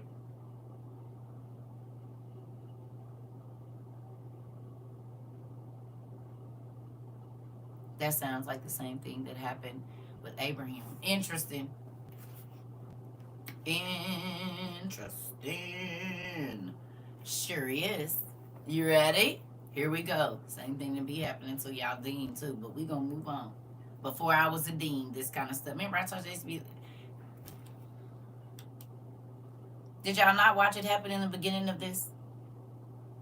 Who ordained you? Who made you? Who said that you could speak to all these people? You ain't the only one that know the Bible. You ain't. Did y'all not watch me go through it?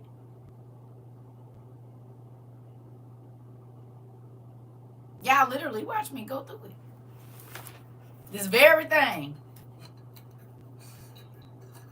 Literally. Who are you to tell us what we need to be prepping for? And y'all better quit listening to her. And I go through it all the time. I'm trying to tell you. Almost every day. Yes, it was bad in the beginning. Yep, it sure was. It's still bad with all of my family members right now, because this is why my family didn't listen to me when I was trying to tell them about what's going on right now in the national and worldwide news with the people and with the jobs and with the food, and I'm letting listen to me.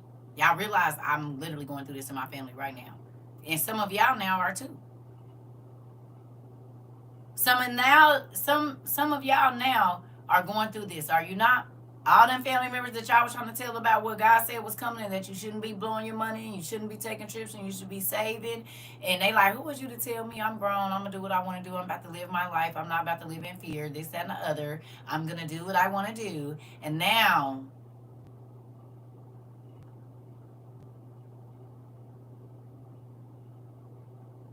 it's not too late, but it ain't going to cost the same.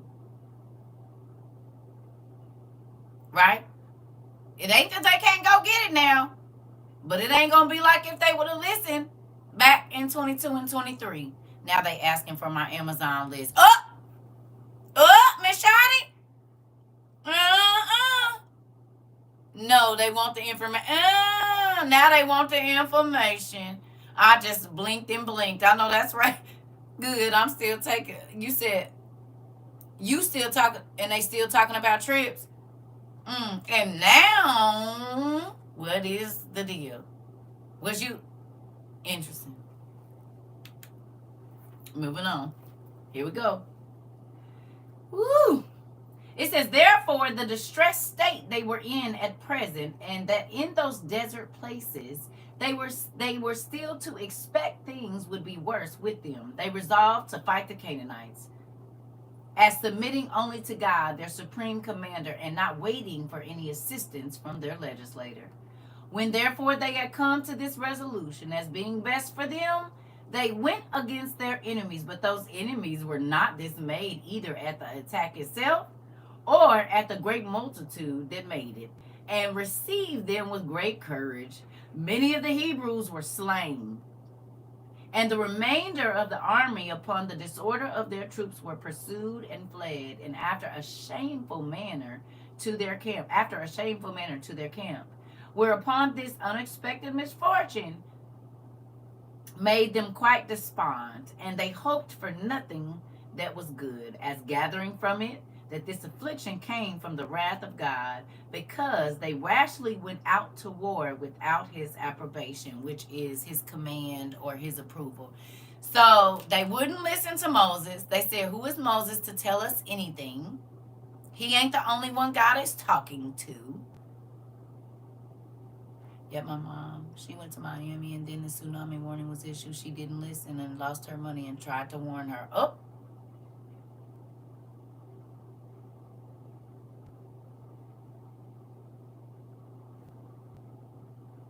Prime example.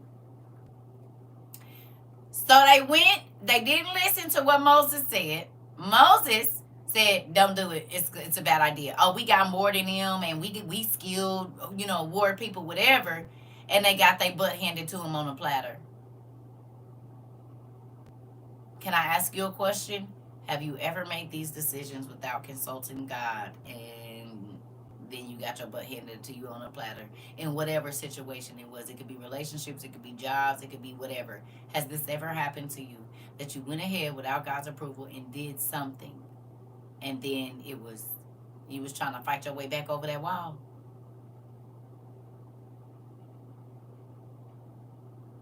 I'm going to make my own decision. I'm going to do what I want to do, and da-da-da-da-da. And didn't ask him. You said, yep, humble me real quick. Say what? You said, wait a minute, what? What? You said, see. Auntie Queen said, why we even talking about this? Why is we... Listen. So, God ain't new to this. He true to it. He done synced it before. I don't even want to tell y'all how many times I've been humble. Come on, Carlos. We all right there, brother. We are all at the same. Listen, got my butt handed to me. I'm trying to tell you. That's why I be like, well, if he say I can do it, I will. But if he don't say, I'll be right here. Don't nobody got time to be trying to get away from the cat in the dust cloud. And you trying to get out, and they drag you back in the dust cloud. And you like, like, no, let me out. I don't even want to go over there and see. I'm going to just stay right over here. I'm cool. If he ain't said go, I'll be over here. Currently still nursing my wound. Shay, got checked so many times that part. I'm still being humble. So y'all in the same place. Yeah, cool. Yeah, me, I'll stay over here. No, thank you. Yeah, I don't want no parts of it. If he don't say go, I won't be. Oh, you scared? Yeah. Not of you. And not of the situation. I'm scared of what he gonna do if I do it. Yeah. Because if he hasn't told me to go, then that means it's not gonna work out. Did, and God said, oh really? Humbled me immediately. You hear me? You said, right. Listen. If he didn't tell me to go, it's not gonna work.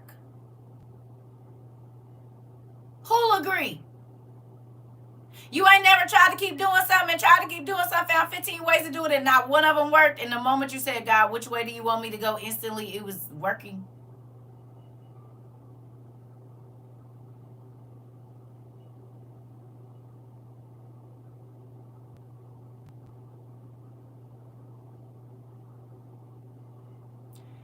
Because you was trying to do it without his approval. And in all reality, you was trying to do something without him, and that's why it didn't work. You said that sometimes it'd be a delayed butt whipping, girl. And then you get it for all the stuff you've been doing at one time. And you be like, what is going on? He'd be like, I didn't get you for this. I didn't get you for that. And I tried to let you slide, but now I'm about to get you for all of it. Right here together. One and done. We about to get this over with.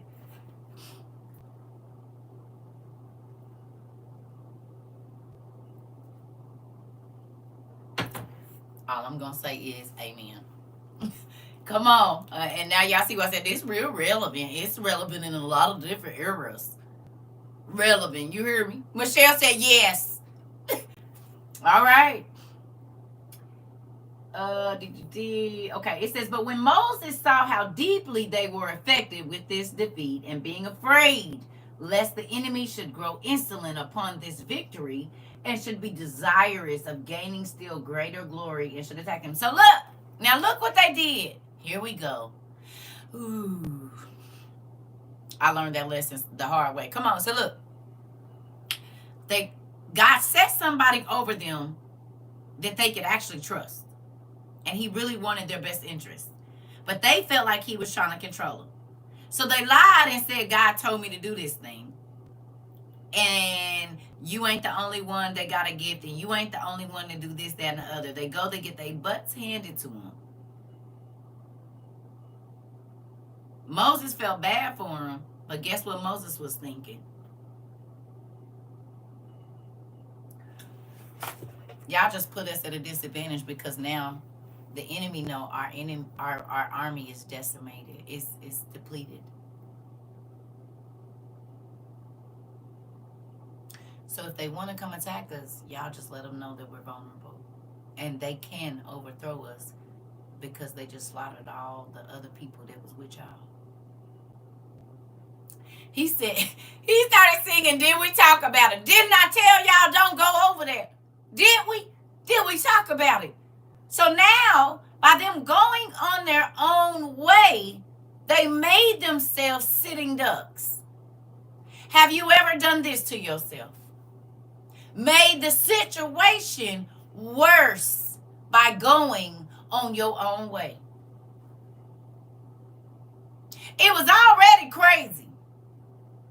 But now, you done let the enemy know where to hit you at. Because they already know what you're working with. Anybody ever told a person a plan before they planned and the person ruined their plan? Anybody?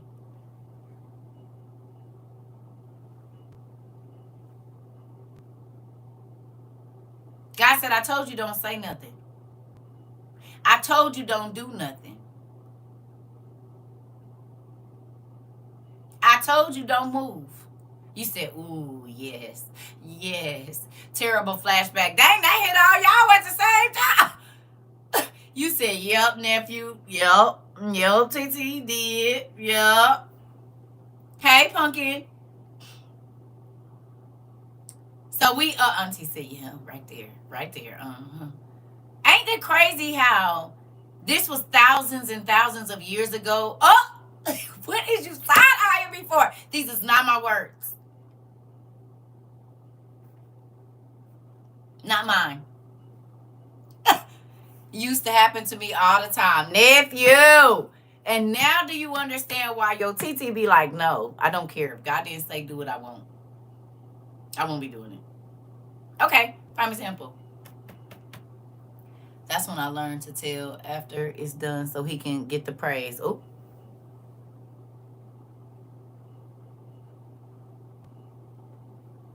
You get to talk about, and he's like, did you? Really? Oh, okay. Oh, yes, and it was my own family. Listen, who feels like, and we say this all the time, but even for our newbies or people that might just be popping in, who feels like the word is really medicine now? Before it was just whole bunch of rules, a book of rules to tell you how you couldn't have a fun time. And now you'd be like, I can't live without it. What do you mean? Give me my medicine. What are you doing? That's my answers to life. Go away. Give me my medicine. You be mad like, get away from my medicine. Don't touch it. You're going to drop it on the floor. Help you see. I don't gotta go through that. I don't gotta drop in that hole. He gave me the book to walk around the medicine. You said then it used to be the good plans too. Come on. Come on. My day is not the same without it. I'm trying to tell you. You said you want me to go and don't know. Oh no, I can't do that. God he got an answer in here for me. I'd rather just go the way he want me to go, and then everything works out, than me be trying to figure out plan A through Z, and then back Z through A, and then 1, 2, 3, and then back. No. History and my God. Come on.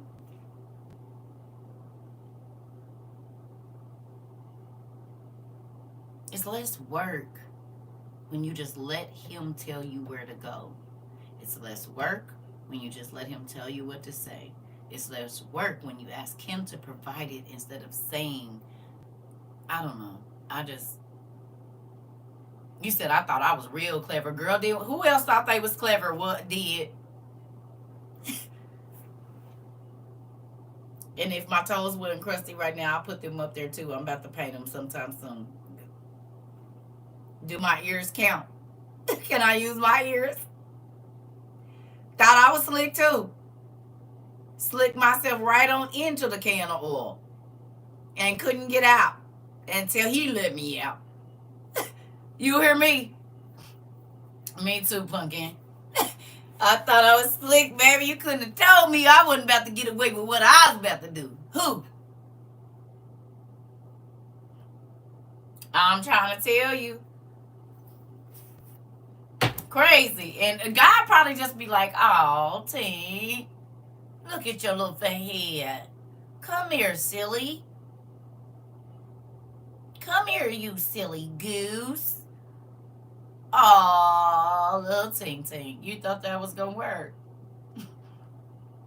You said, CERCA, please. I just think, look at how many times he's had to go through this. What would your reaction be? It's been a gazillion times. He said, hang on to you, I'm just getting in class. And yes, ma'am, you never miss. Uh-oh. He don't never miss. You hear me? But I'm just saying, think about how tired. You got to remember, God had 900 years with Adam, the first man, to go through all of this. Look at how many times. If that ain't patient and long suffering, that you have to go over the same thing over and over and over, gazillion times a day, with generation. I know he was sick of me, girl. Just how would you, for 7,000 years, however many people were born and actually got to live a life, you had to try to teach the same 100 lessons in a person's lifetime over and over and over and over. All you got to think about is your frustration when you tell the kids, I'm tired of telling you over and over. When are you going to get it? And the crazy thing is, he never gets tired. Well, I ain't going to say get tired, but because he do get tired. But it's like he's so loving. Thank you, God, because I would have been sick of me. I'd have got rid of me. He got mad patience. And he's very long suffering. A bunch of hard-headed kids. Ooh. Ooh. Oh, I don't know how many times I had to learn the same lesson. Right. So think about it. And he's teaching that lesson maybe 8 million times a day. Because if it's 8, we'll just say it's 8 million people. It's a lesson he got to teach. At least 8 million lessons every day that he got to teach. You said, are we the baby kids? Is. And sin multiplies. So when you don't learn it, then it multiplies. So yes. That part.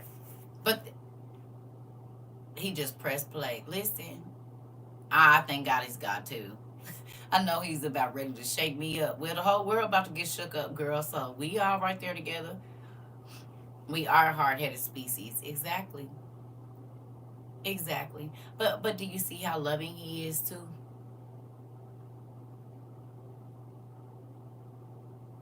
That he's had to see this same movie over and over and over, and everybody think they original in it. Everybody think they the first person to come up with the scheme to try to get over, and he'd be like,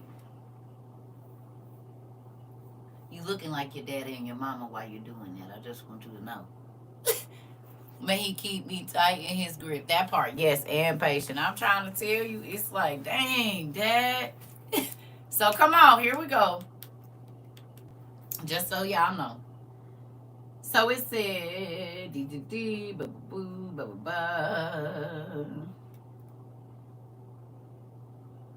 But when Moses saw how deeply they were affected with this defeat and being afraid lest the enemy should grow insolent upon this victory and should be desirous of gaining still greater glory and should attack them, he resolved that it was proper to withdraw the army into the wilderness to a further distance from the Canaanites.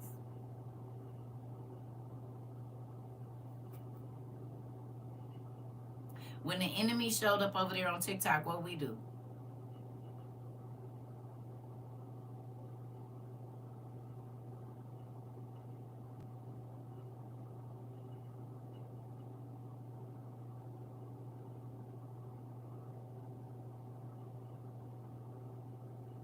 We scrambled, we fled, we moved around. Yes, ma'am. I knew I was gonna do it before you did it. It's the kind of that part. We moved around. Right. We didn't panic. We moved around. We been knowing they was over there. But once we understood what's going on, we moved around, did we not? You ain't about to be all in our business. We ain't well, I'm not. I'm posting things, but I'm not posting what we talking about over there.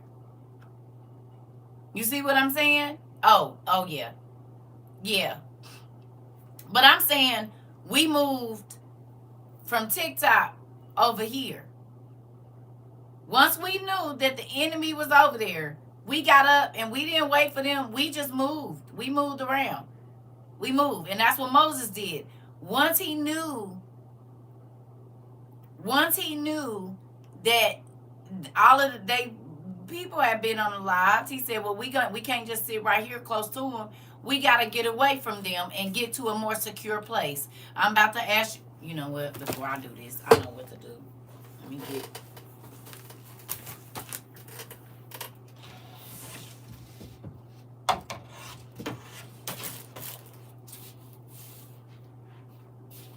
because I ain't crazy. I know how this goes.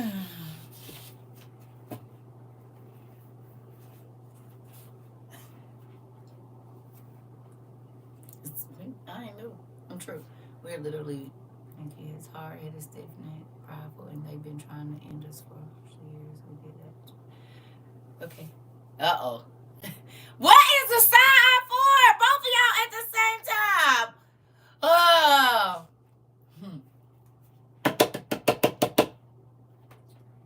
How many times have you went up against the enemy? God told you not to go over there messing with him.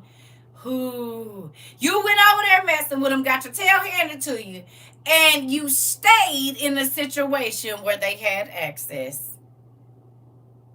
even though you knew you were vulnerable.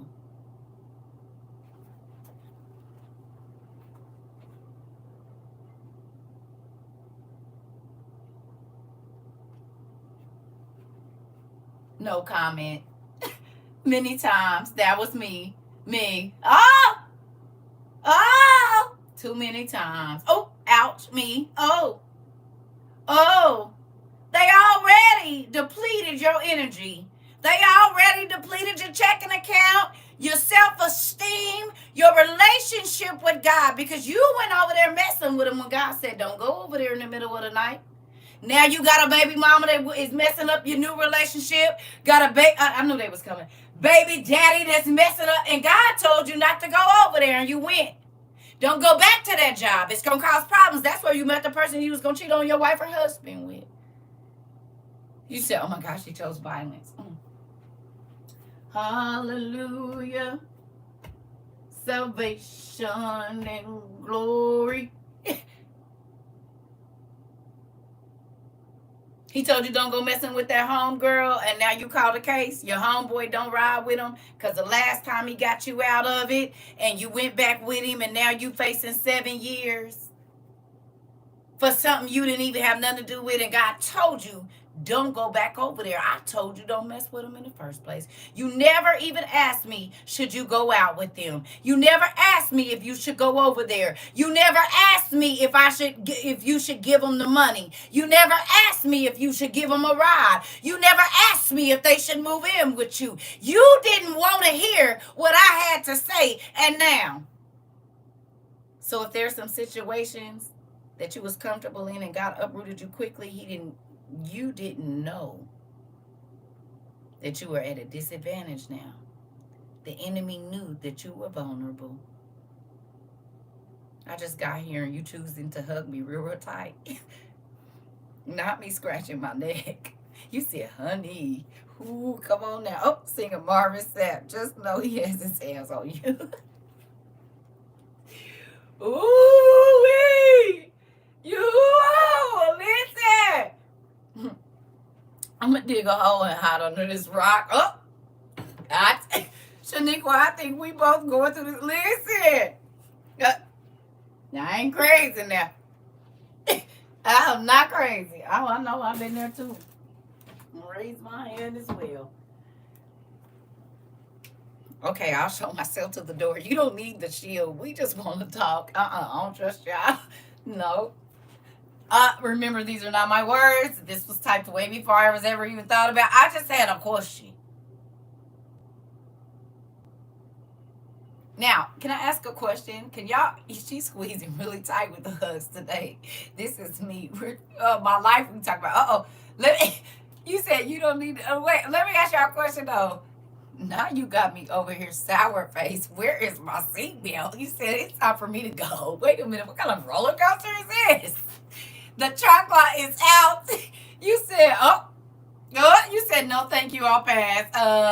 Yeah, no. Been there, done it too, family.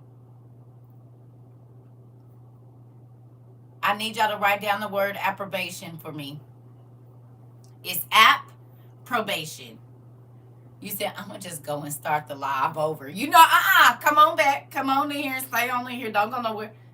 She said, you know what? I don't need to watch from this part. You know, I'm going to go back to the front part of it. I missed all the other stuff. I can watch this later. Don't even worry about it. You know, listen. What's the definition of approbation? APPROBATION. I'm going to just pump my gas in peace. You know what? Listen, I was over here like, anybody else parched? And then my son called talking about a situation. So then I had to talk about it. And now here I'm having to talk about it with y'all. So he didn't hit me in the head like 3 times today. Don't worry, Betty. Approval or praise. So we are all admitting that we have gone forward in a plan that we said God told us to do without his approval. Do you understand how crazy that sounds? And showed the enemy our vulnerable spots. How we could be overcome or taken down or whatever else it is.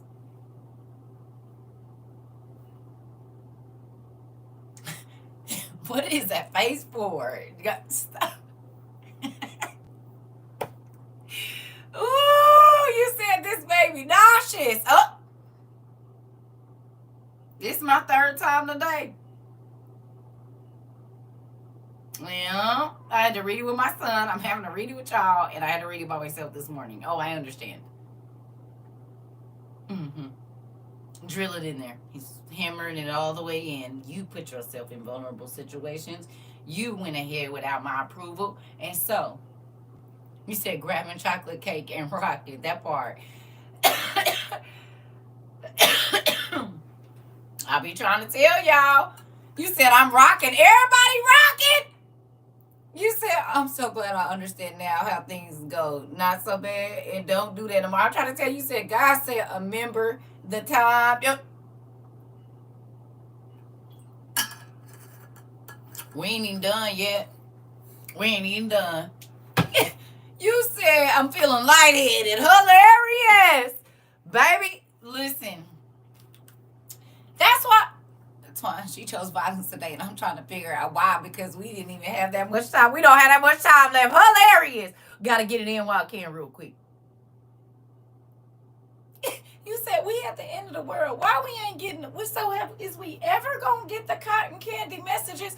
Let me check and see what class I signed up for, because I thought it was stages to this. I didn't know that the whole class was gonna be like rocks. I thought it was gonna be some kind of cotton candy somewhere. Maybe I didn't read the syllabus right. No, it's hard as rocks. Hard as rocks.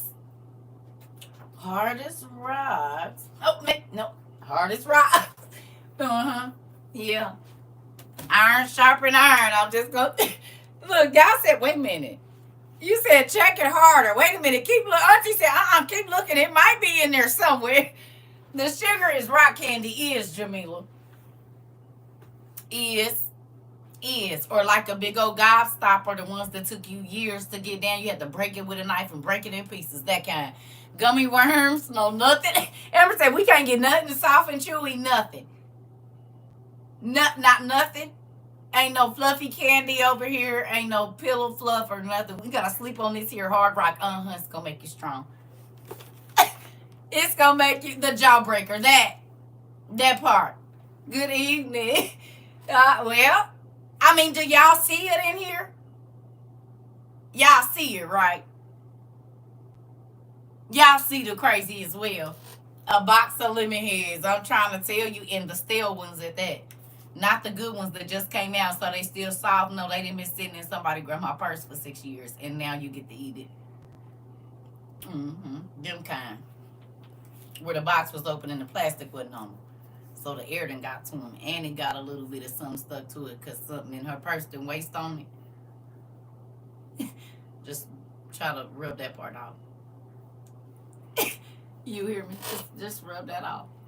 Extra sour. You hear me? Okay, come on. Woo. Blah, blah, blah. All right. So it says, he resolved that it was proper to withdraw the army into the wilderness to a further distance from the Canaanites. So that the all right, here we go. One other thing. How many of you were sad that your friends and family were going away? And be honest. How many of you the transition from being out and about or always talking to your friends to watching your phone not ring, it was difficult. Because I know, I ain't gonna lie. Every time God puts me in a cocoon, I'll be like, what is going on? Why are you doing this? Why I can't talk to nobody? Why I can't hang out with nobody? Why ain't nobody calling me? My phone used to ring off the hook. Now it ain't ringing. It is a transition. It's a transition. When God starts to move you away, here we go, from people that you didn't even know was your enemy. You was living right in the house with them, right next door to them, right in the same city. You went to school with them and everything. And he knew that those people knew where you were most vulnerable. So he had to move them away, because this is how parents and family and people can play on your emotions. I was upset with Dad when he did it, but now looking back, I see what he did. Come on, I understand better now. It was for my best interest. Y'all, you see it real hard, very hard. You hear me? But again, one of the hardest things you ever had to do, but you look back and be like, ooh, thank you, God. because you realize it is when he do it, but not when I do. That part. I told y'all, I said, look, I know it's crazy, but in a minute, you going to be happy he took you away. You going to be happy he got you out. It's going to be hard at first because you're so used to it. But after that, and then when they come back, you be like, oh my God, I'm overstimulated. No, this is too much. I need you to, I can't do all this. I live in peace every day. This is stupid. This how I used to be living. This why I was irritated all the time. Like, no, I'm cool. It didn't have nothing to do with me. It scared me at times, right? Sleeping with the enemy. Come on. You said, I realized that kept me in a state of mind and behavior that would have cost me to lose my soul. Steph! This is why I don't go around the family. This is why I don't go. Exactly that. If I would have stayed around them, y'all, I would either, I ain't gonna lie, I probably would have unalived myself, been in jail for hurting somebody, or just like the amount of stress that I had to be under. Even today, it's like, yeah, no. That's why I won't ever. I already told you, I said I love my mom, but I will not be at her funeral. For what? Now, it might be because I'm gone before her, and that's not even being mean. There's no reason for me to go. Unless it's one of my kids or grandkids, I probably won't be attending. Or my godmother. Now, my godmother, baby, I got to go. I ain't gonna lie to y'all, because if without her, it would be no me as far as this whole thing. So, yeah, that's like Elijah and Elisha. I didn't see Elisha asking his daddy for no extras, his uncles or nobody. But you know who he did want that double portion of? Elisha. It was stuck to him like glue. And it's funny because she used to say, I feel like we, Elisha and Elijah. And I say, Mama, me too. And I don't know what I'm going to do when God take you from me. Because sometimes people can come be so vital a part of your life. Not that you love them more than God, but you realize they value in your life. You hear me? And that woman, valuable. Baby, she worth more than a gazillion, million, trillion diamonds, dollars, rubies, gold, everything, honey. You hear me? And I tell God all the time, thank you for giving it to me, because I don't know where, I just told her today, I don't know where I'll be without you. Honey, with my family and friends and whatever, whoever threw me away, she said, come here, let me love on you. Ooh, this is valuable right here. Y'all just threw this in the trash. Do y'all see how valuable this is? And everybody's like, yes, trash. You can take it. We don't care. We couldn't get nothing out of it. She started chipping away. You said I wrote that in my journal about you several times. Oh, pumpkin, I love you. But look, that hard exterior, all rough diamond that she found, she knew the value. When everybody's like, she just a rock, ain't good for nothing. God said, ooh. To the trained eye, they know what they looking at. So she started tapping. She didn't just try to cut me all up at one time. She started tapping at this edge. Then she might go over and tap at this edge. And then she might go over and chisel this away and chisel that away and chisel here. Then she might stop for a minute. Then she come back and she chiseling. And over 20 years, I can see the light through every cut that God had her make in this rock. And ooh, I feel the power of God all on my legs. Now other people get to see the light that was covered by all of that ore on the outside. The inside, and she used to tell me, what God put on the inside of you, it's gonna shine through. You just gotta get all that extra stuff off. Just like y'all. Some of y'all was raw diamonds when I met y'all. And God didn't tell me to go and just start cutting on you. It was a little bit at a time. We worked on a little bit at a time. But guess what? People can see your light now if they couldn't before. So much so that it draws people to you even when you don't want to be bothered. You see what I'm saying? But you can only cut a diamond with another diamond. And there were people that tried to break you and they couldn't, so they had to go away. I'm going to say it again. There were people that tried to break you, but they were not as strong as you, so they had to give up. They had to give up. They didn't understand the tools that it would take to break things off of you. They tried. They used every tool that they could in their arsenal, in their toolbox, to try to break you. But they didn't understand you wasn't just a regular rock. You was a diamond. And the only thing that can cut a diamond is another one. Do you hear me? Do you understand? So they threw you to the side, not realizing the value that God had instilled on the inside, but they wasn't willing to take the time and learn how to mold you. Do you understand? They didn't want to take the time because they couldn't get an instant gratification out of you. They went on and tossed you to the side. Well, God said, well, good, because a skilled jeweler knows that there's a certain cut that gives off a certain light, and you have to know the level of the diamond. It can't be too soft, too hard, for what tool you need to use to cut it. So it's just that they were not educated enough. Okay, their eyes hadn't been trained to see your value, and in all reality, that's a blessing. Because if they would have exploited you for everything that God had put down in you that was going to be valuable to the world. You get me? You said, God, I see his project for self. Listen, I don't know what that other word means, but you hear me? That I knew the first part. Educated. It takes a skilled jeweler to identify a gemologist. Come on. Come on. Do you hear me? To know how it's going to cut and how that light going to flicker. And if you cut it wrong, the light won't shine right. They was just chopping away and hacking on you. They didn't know how. And I'm not saying me, God. Do you see what I'm saying? And then sometimes, how about this? You got me over here crying softly in the corner. It's okay. God know what he's doing. Think about this too. Some people try to hide valuable things and give people the cubic. I'm going to say it again. Some people, when they know something is valuable because they don't want nobody to have anything better than them, will take the real thing and tuck it away and then use a cubic to deceive people.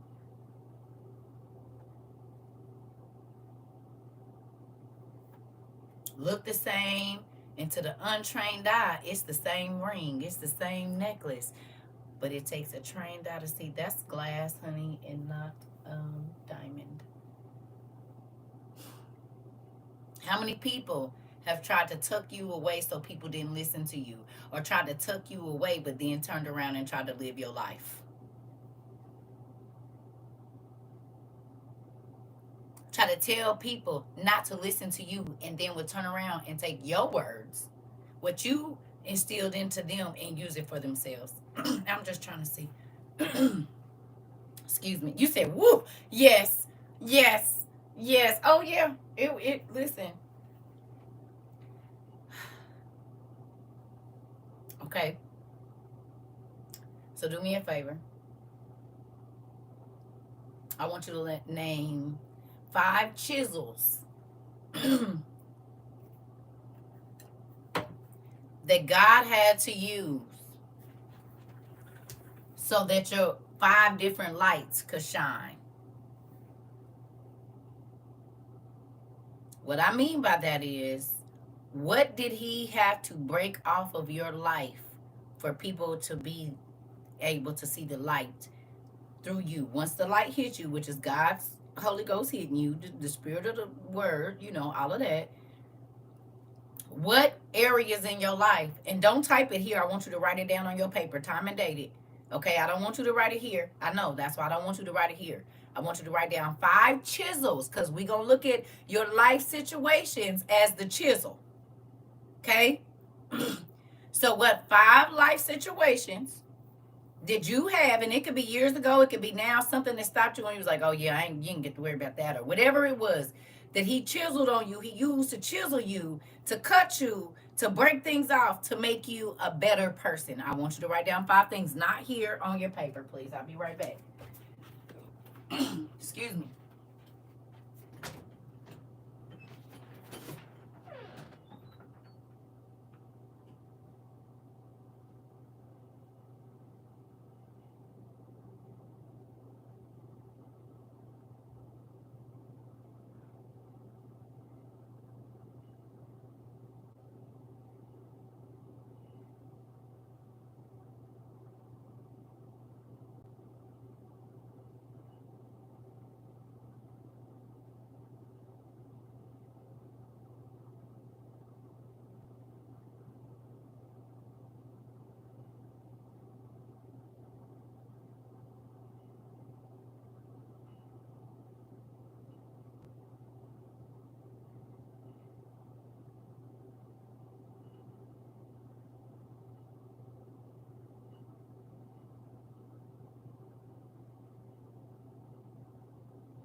All right.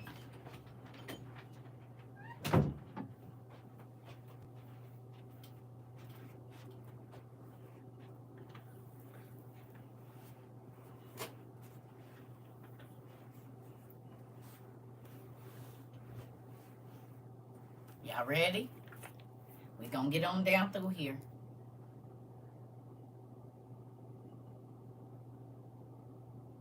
You just need to write down 5 for now. You can always go back and put more on the list. Just the first 5 things that come to your mind that chiseled out who you are today. Situations that made you move differently, that made you look at God's word, that whatever it is, there's a number of things it could be. But just 5. The 5 chisels. You can write 5 chisels. Okay. We ready? You said my eyes watering writing. Good job. Good job. Because there's things that we looked at that was the worst thing that could have happened to us, and then you start to realize that if those things didn't happen, you would not be who you are today. You wouldn't know God the way that you know him today. You wouldn't have the relationship with God that you have today. And you start to not look at it as a bad thing when things are taken away from you.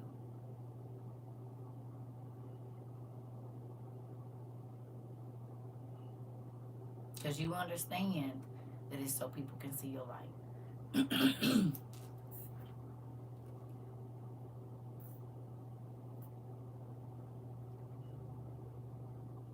It wasn't meant to hurt you. It was meant to make you shine in this dark world. You hear me? Here we go.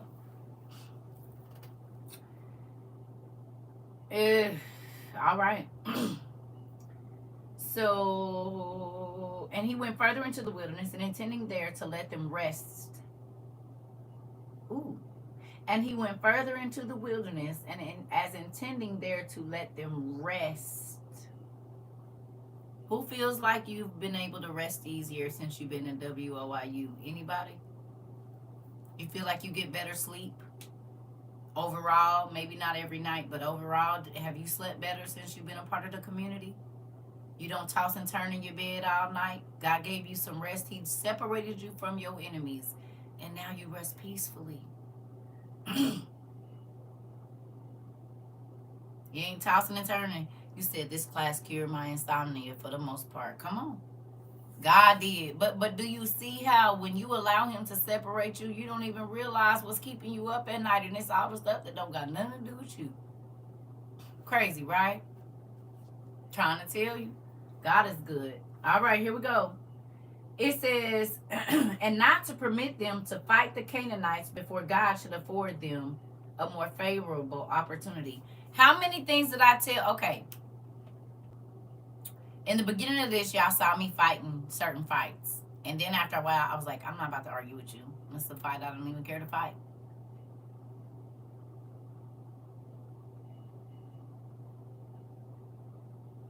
How many of y'all have stopped fighting fights that you don't even have to fight? It ain't even worth it. The energy, the whatever. You just been like, nah, I'm cool.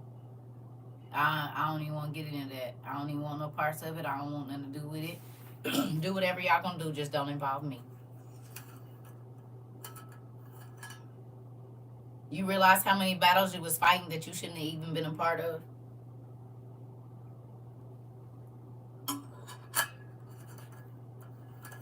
He said, when I pray at night, I go straight to sleep, dude. Thank you, Dad. It's a lot of battles you was fighting. You weren't even supposed to be over there. All right. It says, that which is usually the case of great armies, and especially upon ill success, to be hard to be pleased and governed with difficulty, did now befall the Jews, for they being in number 600,000, and by reason of their great multitude, not readily subject to their governors, even in prosperity, they at this time were more than usually angry. Hold on.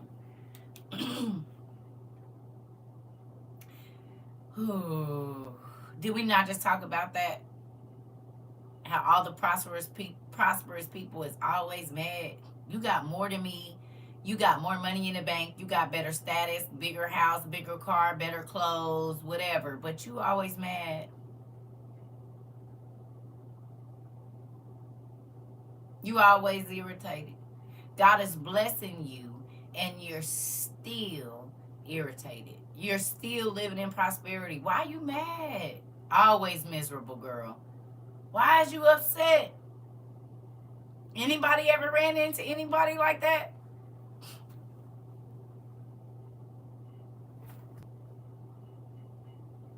You got all this stuff. Why you always in a bad mood?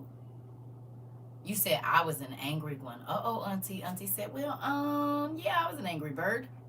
That used to be my favorite game too, Angry Bird. I used to love Angry Birds. That's something I never understood. You said people from my past online complaining about everything. Girl.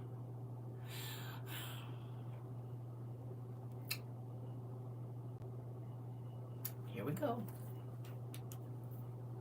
You got all that and still ain't happy, still complaining. And you don't want to listen to nobody. Interesting. It says both against one another and against their leader, because of the distress they were in and the calamities they endured. Hold on.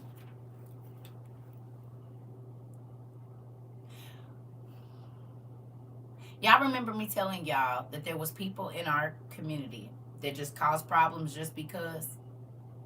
And I looked over it the first couple of times, but after that I was like, okay, you gotta go because you're making a problem. Everything is fine. You are making this up in your own mind. You can't be here. You can't do that. Everybody gets the same whatever, and you are making a problem. You are making this an issue, and I do not want that to spread through this camp. So if you are not happy here, you need to go. Who's heard me say that? Anybody? At any given time, if this community stops serving you to where you want to come in here and you're starting stuff and you're going back and doing all of this murmuring and complaining to other people, I don't want you to come here no more. You don't got to go talk about me to nobody. You just need to leave. You said, Don't keep coming back if this ain't your taste. Don't drink Mountain Dew if you like Sprite. Don't do it. Why you keep going back to the Mountain Dew thing? Go get you a Sprite and be happy.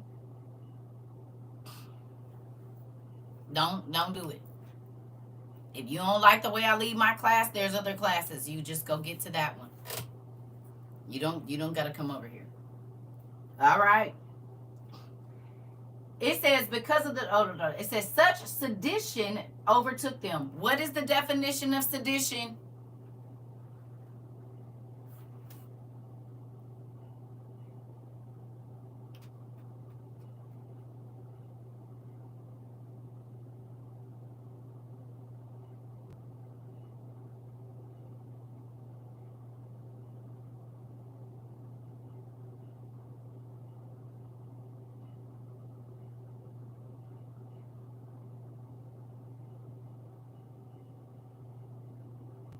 Rebelling. The crime of creating a revolt, disturbance, or violence against lawful civil authority with the intent to cause an overthrow. Interesting. And of inciting rebellion against. Have y'all seen this happen in groups? Y'all ever been in a friend group where it might be one person, you don't want to call them the leader of the group, but and then all of a sudden it's somebody that always got something to say about that person, so they're starting stuff and getting like, you ain't the only one and blah blah blah blah blah, and it's like, well, why is you over here then? It be sedition in families, don't it?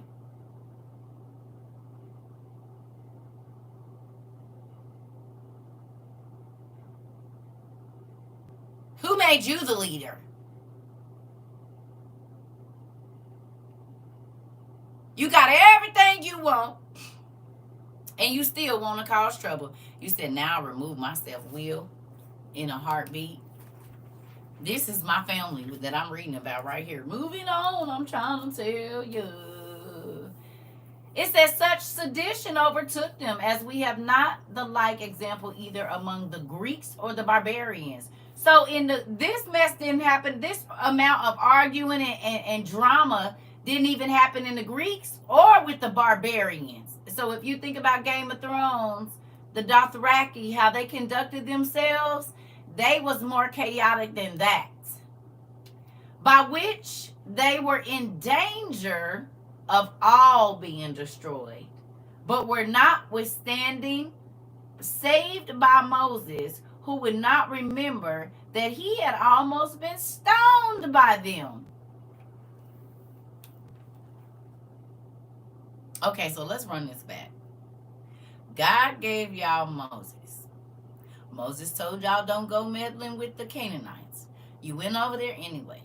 Got your butt handed to you. In protection of you, he moved you even farther away from the people that now y'all have been made vulnerable to. Y'all get over that hump. Everybody in the group is prospering, and they're building houses in where they at, and everybody's doing good. They got their lambs and sheep and goats and all this, and you still not happy. So not only are you murmuring and complaining against a person that has now moved y'all to safety, but now y'all arguing with each other. Is that what y'all got from this too? And if it wasn't for Moses, God would have already destroyed y'all. The only thing that was stopping them was Moses. Praying for them and asking God to help them. And, he going to God to keep everybody safe, not just himself. 600,000 people. One man was leading 600,000 people. Biting the hand that fed him. You hear me? Dealing with, so he broke down and, you over 50,000, you over 50,000, you over 50,000, you over 50,000, and then you over 10,000, you over 10,000, you over 10,000. So you got it take one person.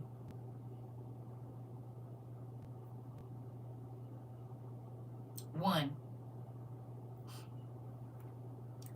To spread a little piece of poison in 600,000 people's ears, and it will flow like crazy, will it not?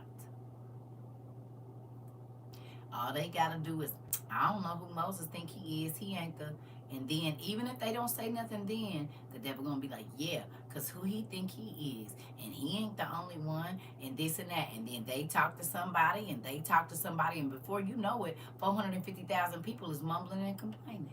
It's only Moses. Could you keep 600,000 people happy every day?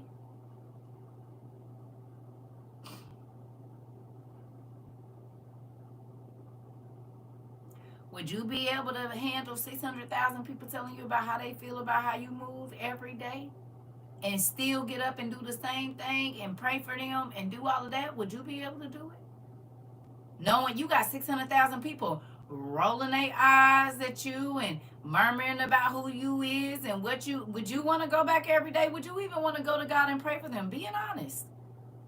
You done already saved their tails twice, 3-4 times, and they still complaining. Still trying, all the while their lives are getting better, but they trying to figure out how they could come against you.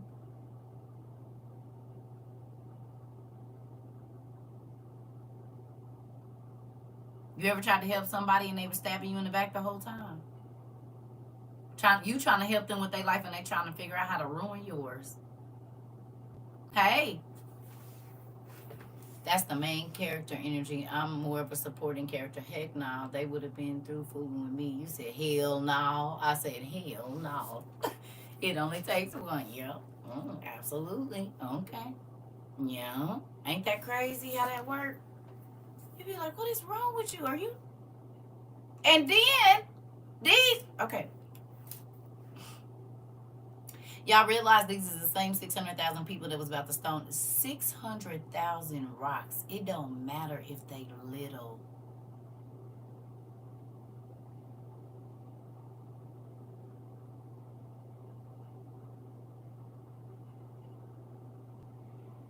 If you get hit 600,000 times with a rock.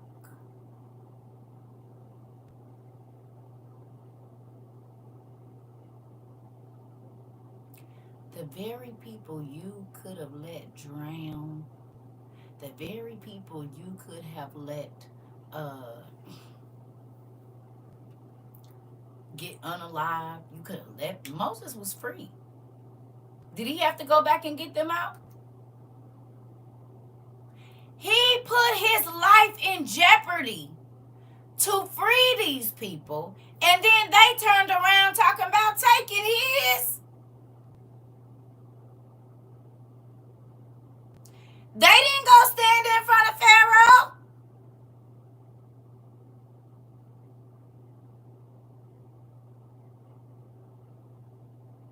Not one time, not two times, not three times. Ungrateful much? Come on, auntie. Y'all was getting beat. You was being controlled, and now you free and you mad. No, he went back because he. You said no, he went back because he was obedient. Yeah, but he didn't have to. He was already free. He could have went on and lived his life somewhere else. He didn't have to go back. And then for him to put his life in jeopardy for other people that turn around and put yourself in them shoes.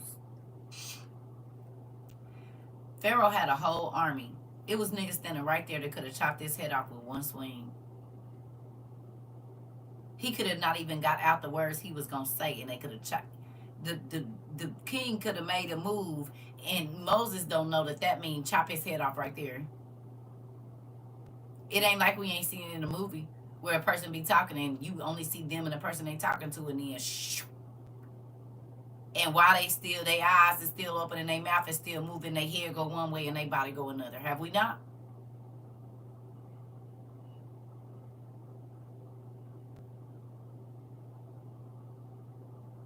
Him being obedient doesn't take away the fact that he still put his life in jeopardy to turn around and get these people out of several different situations for them to turn around and start talking against him. How would you feel? And this ain't 20 people. This ain't the 100 in your family. This is 600,000 people. That's more than two or three football stadiums full of people. You would feel comfortable sleeping where they sleep?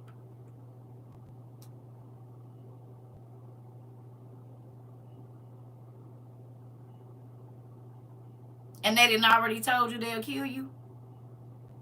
And then you would still be able to go to God and pray for them at night? Like you don't got kids and a family and a wife. Moses had wives and stuff. He had kids. What you think they was going to do to his wife, his wives and his husbands, and wives and his kids if they did this to him?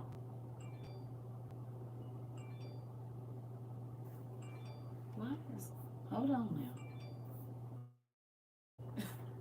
This is why I don't never have this on. How did I do that?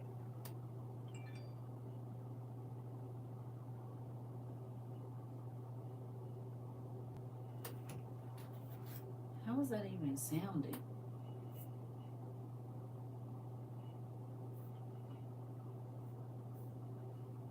Here we go. I don't think I could without the strength from God. Exactly. I think I'm gonna tell you, I don't know how easy it would be for me. I ain't even gonna lie to y'all. Y'all want me to, I can't. Let's keep going. Here we go. So it says, by which they were in danger of all being destroyed. Okay, so nor did God neglect to prevent their ruin. Nor did God neglect to prevent their ruin. Have you ever said to me, God, why you didn't tell me?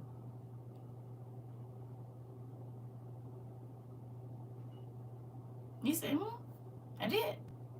But if that's the way you want to go, who am I to stop you? He said he didn't even prevent their ruin. Y'all, this the way y'all want to go. Any you said,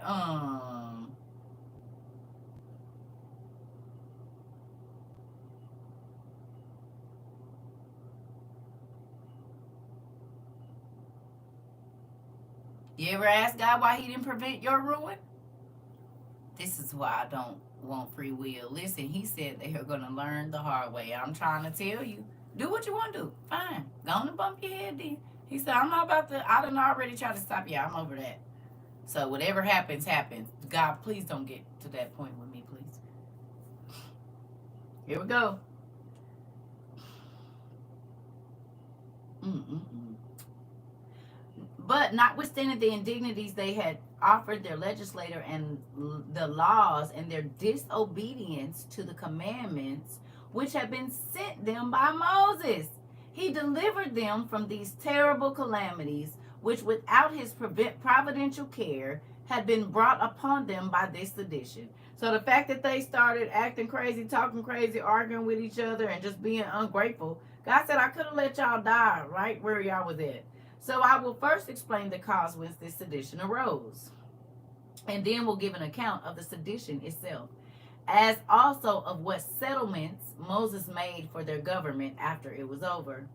Korah, now in my son's book it's Korah, a Hebrew of principal account both by his family and by his wealth, one that was able to speak well, and one that could easily persuade the people by his speeches, saw that Moses was in an exceeding great dignity and was uneasy at it, and envied him on the account he was of the same tribe with Moses and of kin to him. So this is one of Moses' family members, Korah, who was older than Moses, and his cousin, who was uneasy that everybody had to go to Moses for information and that Moses was the leader of these great 600,000 people. Interesting. Let's see what the family member did. Let's. Ooh. And was particularly grieved because he thought he better deserved the honorable post on account of his great riches and not inferior to him in birth. So he felt like he should be the leader because he had more money than Moses, and he was older than Moses. So he raised a clamor against him among the Levites. Does this sound familiar?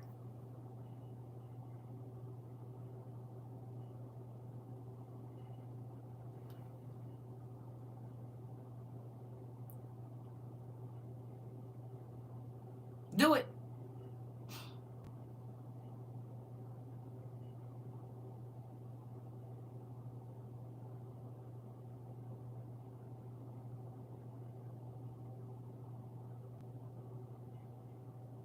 Okay. I'm going to wait and say it at the end. Okay, here we go. All right. Who were of the same tribe and especially among his kindred. So not only did he go to the other people that was in a tribe, he went to his family saying that it was a very sad thing that they should overlook Moses while he hunted after and paved the way to glory for himself, and by ill arts should obtain it, under the pretense of God's command, while contrary to the laws he had given the priesthood to Aaron, not by the common suffrage of the multitude, but by his own vote. So basically, his cousin Korah went to everybody and said, God didn't tell Moses to give the priesthood to his brother Aaron. He did it because he wanted to. He did that. Okay? It says, but by his own vote, as bestowing dignities in a tyrannical way on him whom he pleased. He added that this concealed way of imposing on them was harder to be borne than if it had been done by an open force upon them, because he did not, he did now not only take away their power without their consent, even while they were unapprised of his contrivances against them. Whew.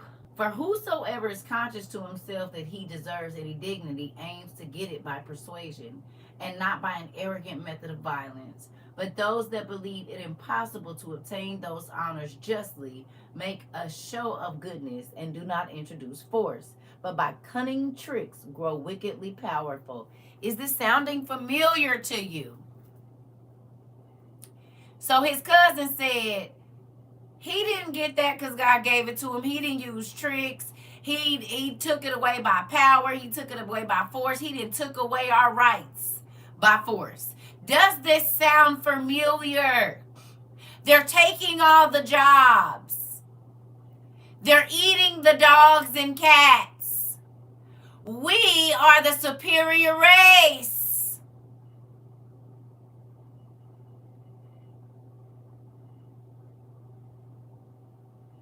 Whole time you envious because you know who the real ones is. We're going to move on. Does it sound familiar?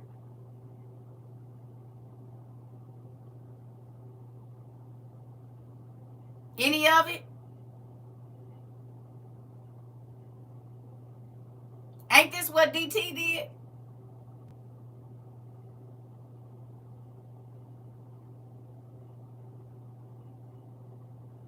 He lied and got people riled up and said things wasn't true because he wanted to be the leader, did he not?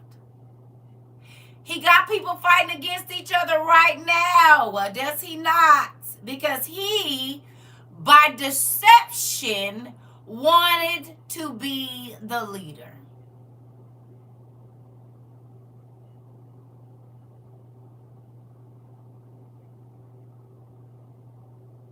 Is this not happening right now?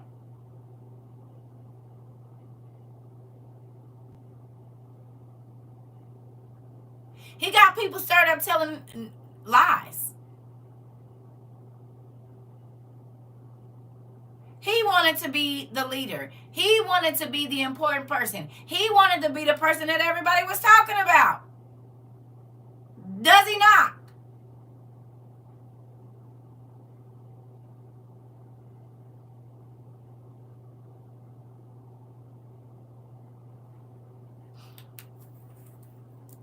And they blindly believe the lies. Not new. Look at here. Ooh.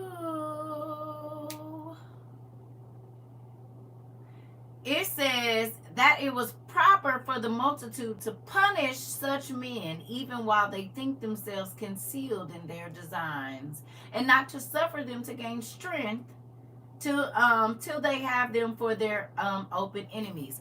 So this is exactly what that man is saying right now. He's saying we got to get rid of our enemies before they rise up and overtake us. Whole time he the deceitful person. He said these people are threats to our United States. We need to get them out of here. They're the criminals. They're the this. You don't really know who they are. You can't trust them. Is that not everything that he was saying? And who is the person that we can't trust? Who is the person that gained leadership by deception?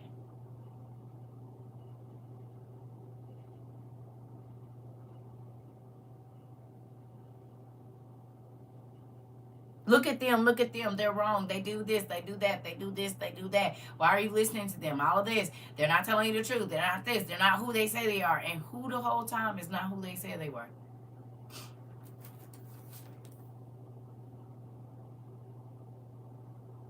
And they just let the real criminals out on full pardons. Okay, so now y'all getting it. This is new. It's not new. It's not new. It's right here. We right here in this. We are literally living in this right now. Okay?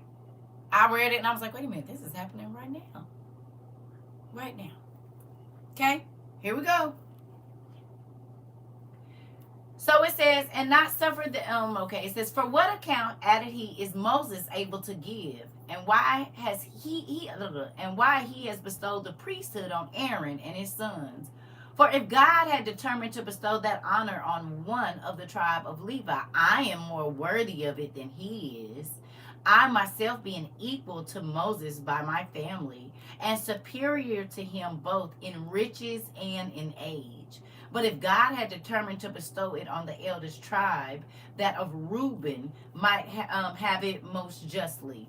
And then Dothan and Abiram, and on the son of Peleth, who would have it. For these are the the oldest men of that tribe, and potent on account of their great wealth. He said the leaders of all of these people should be the richest people in the tribes, the richest and the oldest.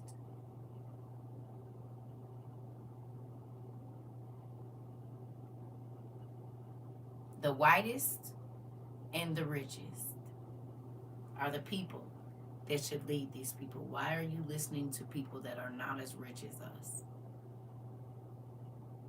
Sound familiar? Right. Any of this sound familiar? Huh? Do it. Who's running our world right now? Our country.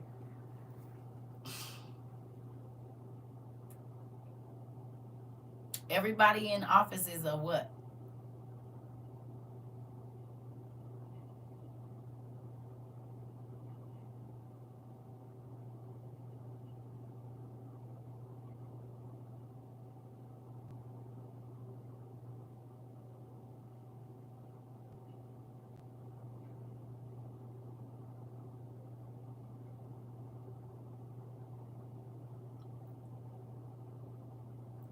The oldest or the richest? I will say the richest or white.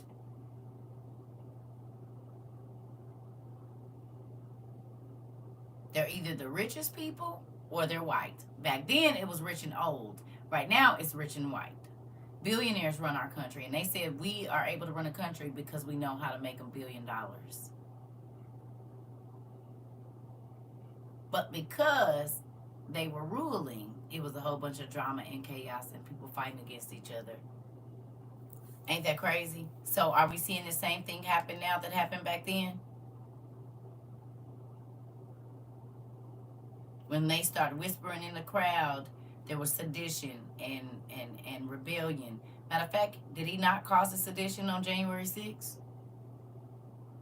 Didn't he cause the sedition that happened on January 6th? And then he said they're fine people. Nothing new under the sun. You said it.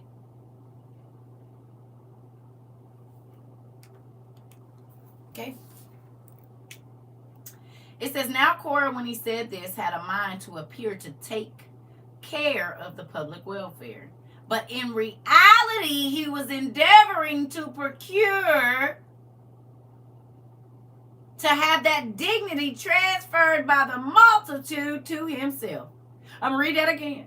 Now Korah, when he said this, had a mind to appear to take care of the public welfare.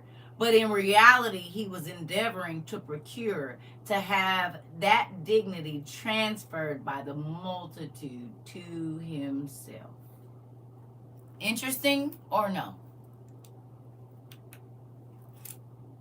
Who lied and said he was going to make the eggs cheap, but in all reality, he was trying to make himself rich? Who tried to get rid of TikTok to come back and say that he was the savior that saved it, even though he was the whole reason why I was messed up in the first place? Okay. I'm going to let y'all read the rest of that. I ain't been able to eat all day, and I've been up since about 9 o'clock because I've been on the phone and teaching and talking and teaching. So y'all can go read the rest of this if y'all want to. It's real good. And I read to the almost to the third chapter of book 4. So y'all can read the rest of it if y'all want to. I don't know if I'll be back this evening because I got a lot of stuff that I didn't get to do because I've been playing Dr. Phyllis all day. Excuse me. And I ain't even ate since last night, later than this. So I'm about to go find me some food in here. I'm going to put some food in the dehydrator because my day is like, I mean, it's still early, but I got some things I need to do first before the day get away from me because I've been on the phone all day with my family and stuff. So y'all see I got on my, I can't remember who made me this. Don't be mad at me. Get somebody else to do it. Y'all remember y'all made this shirt? I just cut it today. And this is my first time wearing it. Thank you. I love y'all too. Y'all can finish the story though. I just be want y'all to see what be going on around us. I've enjoyed class and fellowship today. I love y'all. Stay warm, stay safe. You're welcome, pumpkin. I love y'all too. And give you something to think about too. And y'all got a little exercise I need y'all to do. So if you couldn't remember all your chisels, you got time to write them down. Ain't that crazy how 3 hours just went that quickly? We got about 12 minutes until we've been on here 3 hours. I gotta go eat. I love y'all. I just had a one-on-one. I'm gonna have to rewatch. Okay. Well, I love y'all. I might be back tonight. We'll see after I eat. And if they do, it might just be late. I might take me a nap. Thank you, Auntie. I love y'all. I'll see y'all later.